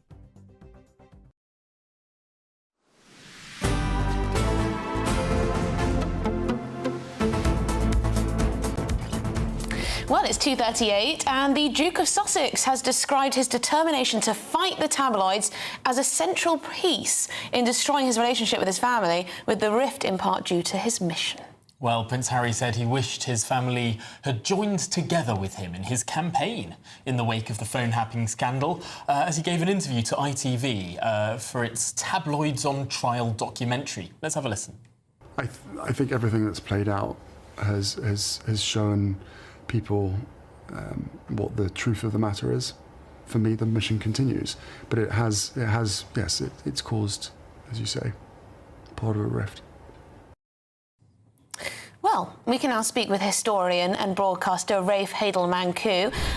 Rafe, as a historian, you'll remember history and past events. Does Harry's story today line up with reality? I had a good chuckle over this, you know. I mean, welcome to Planet Sussex. It's an alternative universe in which every single cause of the rift between the monarchy and the Duke and Duchess is the fault of the royal family. And there's no blame ever on their part. First, it was the royal family's treatment of Meghan and their jealousy of this star couple. You know, their prejudiced attitudes towards the skin colour of their baby, apparently. Now we're told that it was a central plank of the rift was the refusal of the royal family to support Harry and join him in this, you know, this noble and chivalrous war that he had on the press. Give me a break. Look, I mean, it's undoubtedly true that his war on the press hasn't helped his relationship with the monarchy, but it's a huge stretch to think that it was a major factor. Harry simply wants us in this interview to think that once again, he is this brave activist battling for justice without any support from his family. But we all know, of course, don't we, the reasons for Harry and Meghan's rift with the royal family. First, it was Meghan herself. It's never a good sign at your wedding for a bride to only have one member of her family present. That should have set alarm bells going. And by strange coincidence, you know, a few months later, Harry's completely estranged also from his family. What, is that a coincidence? The reason for this rift has always been the Sussexes' personal agenda, their inability to actually live up to the duties and the responsibilities of being members of the royal family. Meghan's personality and attitude were always incompatible with royal life. Her treatment of her staff, you know, her ceaseless self-promotion, refusal to accept ranking below Prince William and his wife, all of that contributed to the rift. But most of all, of course, it was Harry and Meghan's betrayal of Harry's family, you know, causing pain to his grandparents, the late Queen and Prince Philip, allowing the royals to essentially be dragged through the mud and thought of as racist for months. You know, cruelly attacking his stepmother and his brother and his father in Netflix documentaries, Oprah interviews, his memoir, his salacious memoir, I should say also. And also to attack his father in that most sensitive time, from his grandmother's death through to his father becoming the king, that key moment for Prince Charles to get reacquainted with the public. He had his son attacking him. That's where the rift lies. And yet, Rafe, to look at it from Harry's point of view, he was a little boy who had to walk behind his mother's coffin after, in his view, she was hounded her to her death by paparazzi photographers. Later in his life, he saw a tabloid newspaper splashed with the front page, Harry the Nazi, with a picture of him wearing an ill-advised swastika armband at a party. And then later in his life, he successfully sues the Mirror Group newspapers after it was proven that they had hacked into his mobile phone. It's sort of easy to see how he has this this sort of single-minded idea about the media in this country. Yeah, sure. None of that is in dispute. You know, the issue here is whether his war on the press, whether the royal is the reason for the rift that he had with the royal family. And he's also rather naively saying that the royal family should have been on board and joined him with this. But the king, of course, was quite right to describe Harry's war on the press as a suicide mission, because it's inconceivable that the monarchy would take on the press and take it to court. It's fine for Harry to do that, but the monarchy's mantra has always been never to complain, because they understand that a good relationship with the press is fundamental to the survival of the monarchy. If they were to go to war with the media, you know, the media would become much more negative, much more harsh in its coverage and destructive in its coverage of the monarchy. And you can just remember what the tabloids were like in the 1990s. Things would be far worse than that. And, you know, the media probably would be much more positive towards Harry and Meghan if they weren't waging war against it. So I think the royal family have been very smart not to get involved in Harry's... Yes, and Rafe, there is an irony, isn't there, that Harry is very happy to use the media when it suits him. I mean, he's just done this interview with ITV, for goodness sake. So he's very happy when it seems to go in his favour, but not when there's, you know, a rude article written about him or the like, or a challenging article.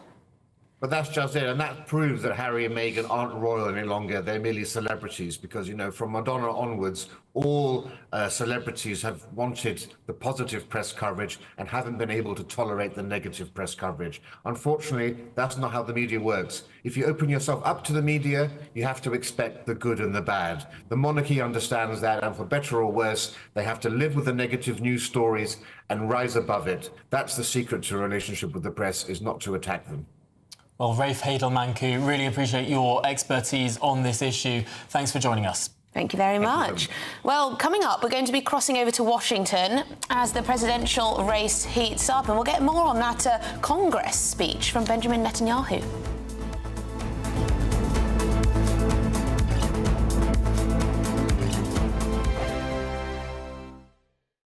This is GB News, Britain's news channel.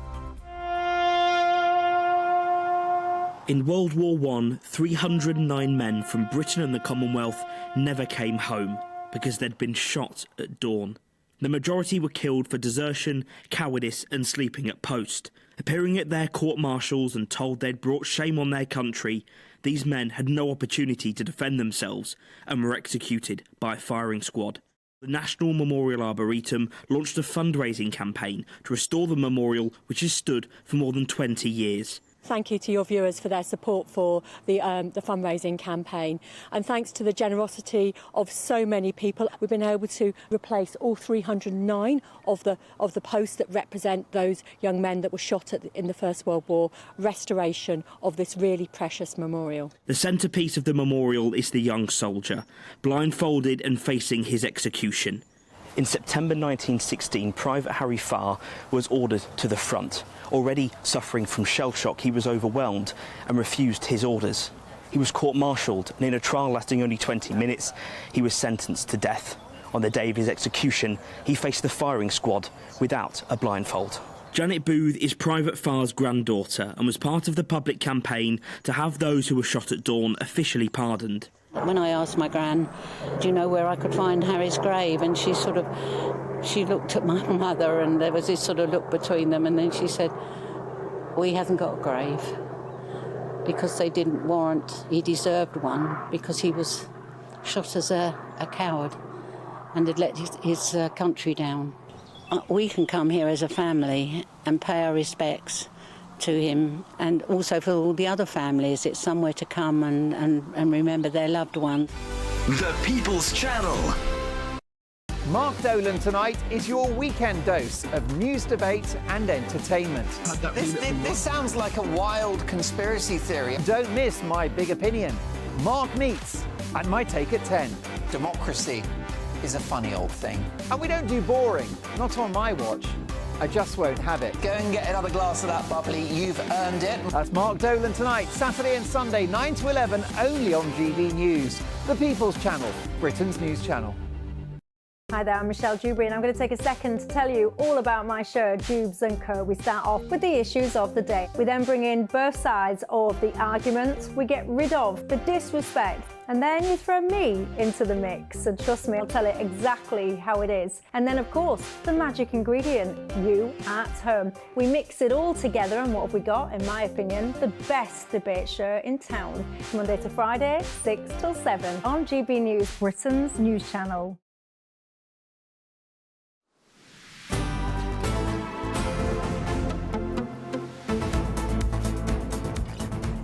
Well, it's 2:48. Good afternoon, Britain. Now, the US President Joe Biden will meet with Israel's Prime Minister Benjamin Netanyahu in his first major engagement since announcing he will not be running for a second term.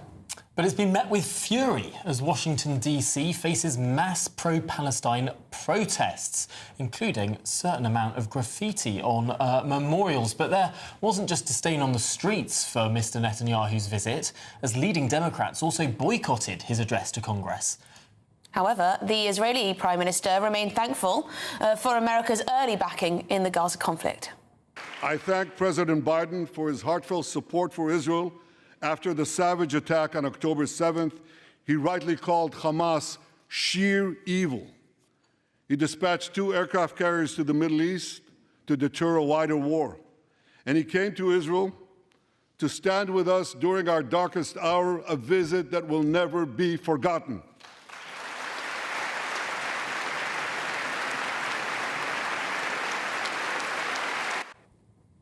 Well, let's cross to Washington now and speak to the senior congressional reporter at the Washington Times, Kerry Pickett. Kerry, thanks for joining us today. It does seem interesting that the Democrats seem relatively divided on this visit, but the Republicans more united. Absolutely. This is pretty much something that the Democrats go through very often when you have a Democrat in the White House, and they have at least one chamber, and now they're on the verge of a national election, and they're trying to figure out where to really put themselves. And of course, we have this war over in Gaza that they are dealing with themselves, even though we obviously don't have troops on the ground there. But we're also sending weapons there as well. So they're trying to figure out how to really strategize this. And right now you have a number of Democrats, as we see right there, Rashida Tlaib. She didn't boycott, but she wanted to make her voice known there. And those Democrats who did boycott, they said, well, we're going to hang out with some of the hostages' families, and their empty seats, they ended up being occupied by some protesters over in the chamber. So they were used to a certain degree. As far as what we're going to see going forward, it'll be interesting to see how the Democratic convention goes down. With the presumptive nominee for the Democrats, Kamala Harris, she herself obviously boycotted this particular joint session, and we'll see how things go down at the convention. Does this mean that there's not going to be as intense protests coming from the Democrats, perhaps protesters? I'm not too sure about that, because they're going to want to make sure that their voices are going to be heard. Now, of course, we've seen huge pro-Palestine protests in this country. Just how significant were they in Washington? How many people were there? Were there any issues? Was it peaceful? How much pressure was there? There was definitely many protesters, like thousands from the account from the Park Police. They pretty much swarmed downtown D.C., as we see right there. They put plenty of graffiti all over our Columbus Memorial outside of Union Station this morning. there was a good cleanup of those monuments. There was lots of law enforcement, not just here in D.C., but a number of NYPD officers came up to help out the D.C. cops. However, it's my understanding that the Republicans are saying that when they called for the Interior to offer more law enforcement, they were refused. So apparently the Republicans are saying that there wasn't enough law enforcement on the street because the Interior Department said, no, we're not going to put more law enforcement on the streets. So that's another dispute that just came out this morning. That is very, very interesting. A lot of people are looking in the context of these protests, in the context of this time politically, back to the last time an incumbent president dropped out mid-primary season, when LBJ withdrew from the race in 1968. Of course, the Democratic National Convention then was massively disrupted by anti-war protesters. Could we look at something similar happening in August this year?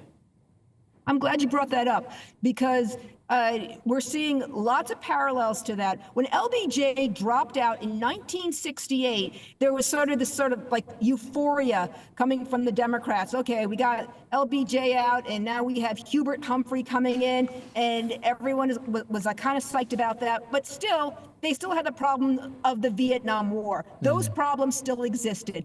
So now you have Joe Biden. He did his address last night, and they said, okay, we got the old guy out, but the problems, though, still exist. You still have the war over in Gaza. We still have incredible inflation going on here in the United States. And even though Kamala Harris, everyone feels really good about it as far as the Democrats are concerned, the question is, do the Democrats feel really good about Kamala, or do they just feel really good that the anchor of Joe Biden is gone? And we're going to see that really happen after the Democratic Convention, when you have Kamala Harris. Well, it'll be fascinating to watch. Kerry Pickett, I'm afraid we're going to have to leave it there. But Kerry Pickett of the Washington Times, appreciate your thoughts. That's it from us today. Back tomorrow. A brighter outlook with Box Solar, sponsors of weather on GB News. Hello, here's your latest GB News weather forecast coming to you from the Met Office. There is a bit of a muggy feel to things at the moment, and there are some bright spells around today, but also a bit of rain, particularly across southern parts. Here we have a waving feature that's pushed its way through earlier today, bringing some hefty rain across southern counties. That is now pushing into parts of the southeast, so watch out for some torrential downpours here.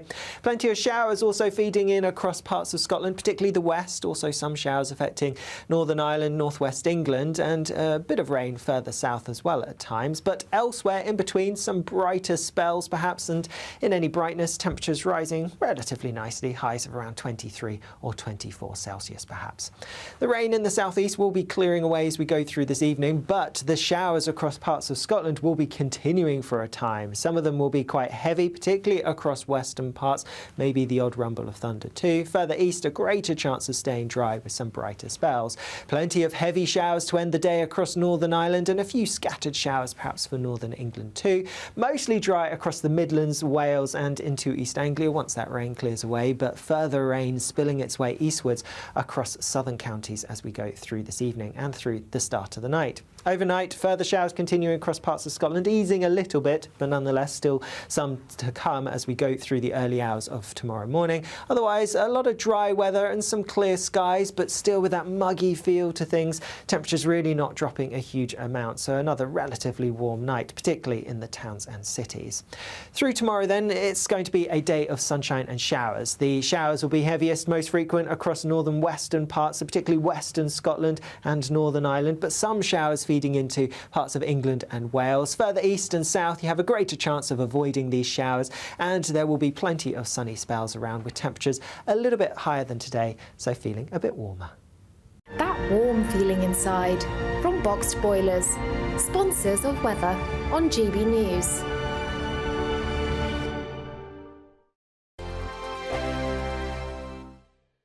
Don't miss your chance to win our Super Summer Giveaway. With your chance to win £30,000 cash, our biggest cash prize to date, which means you get to spend every single penny however you like. What plans would you make with an extra £30,000 cash in your bank account? Take your family on the ultimate holiday. Buy that treat that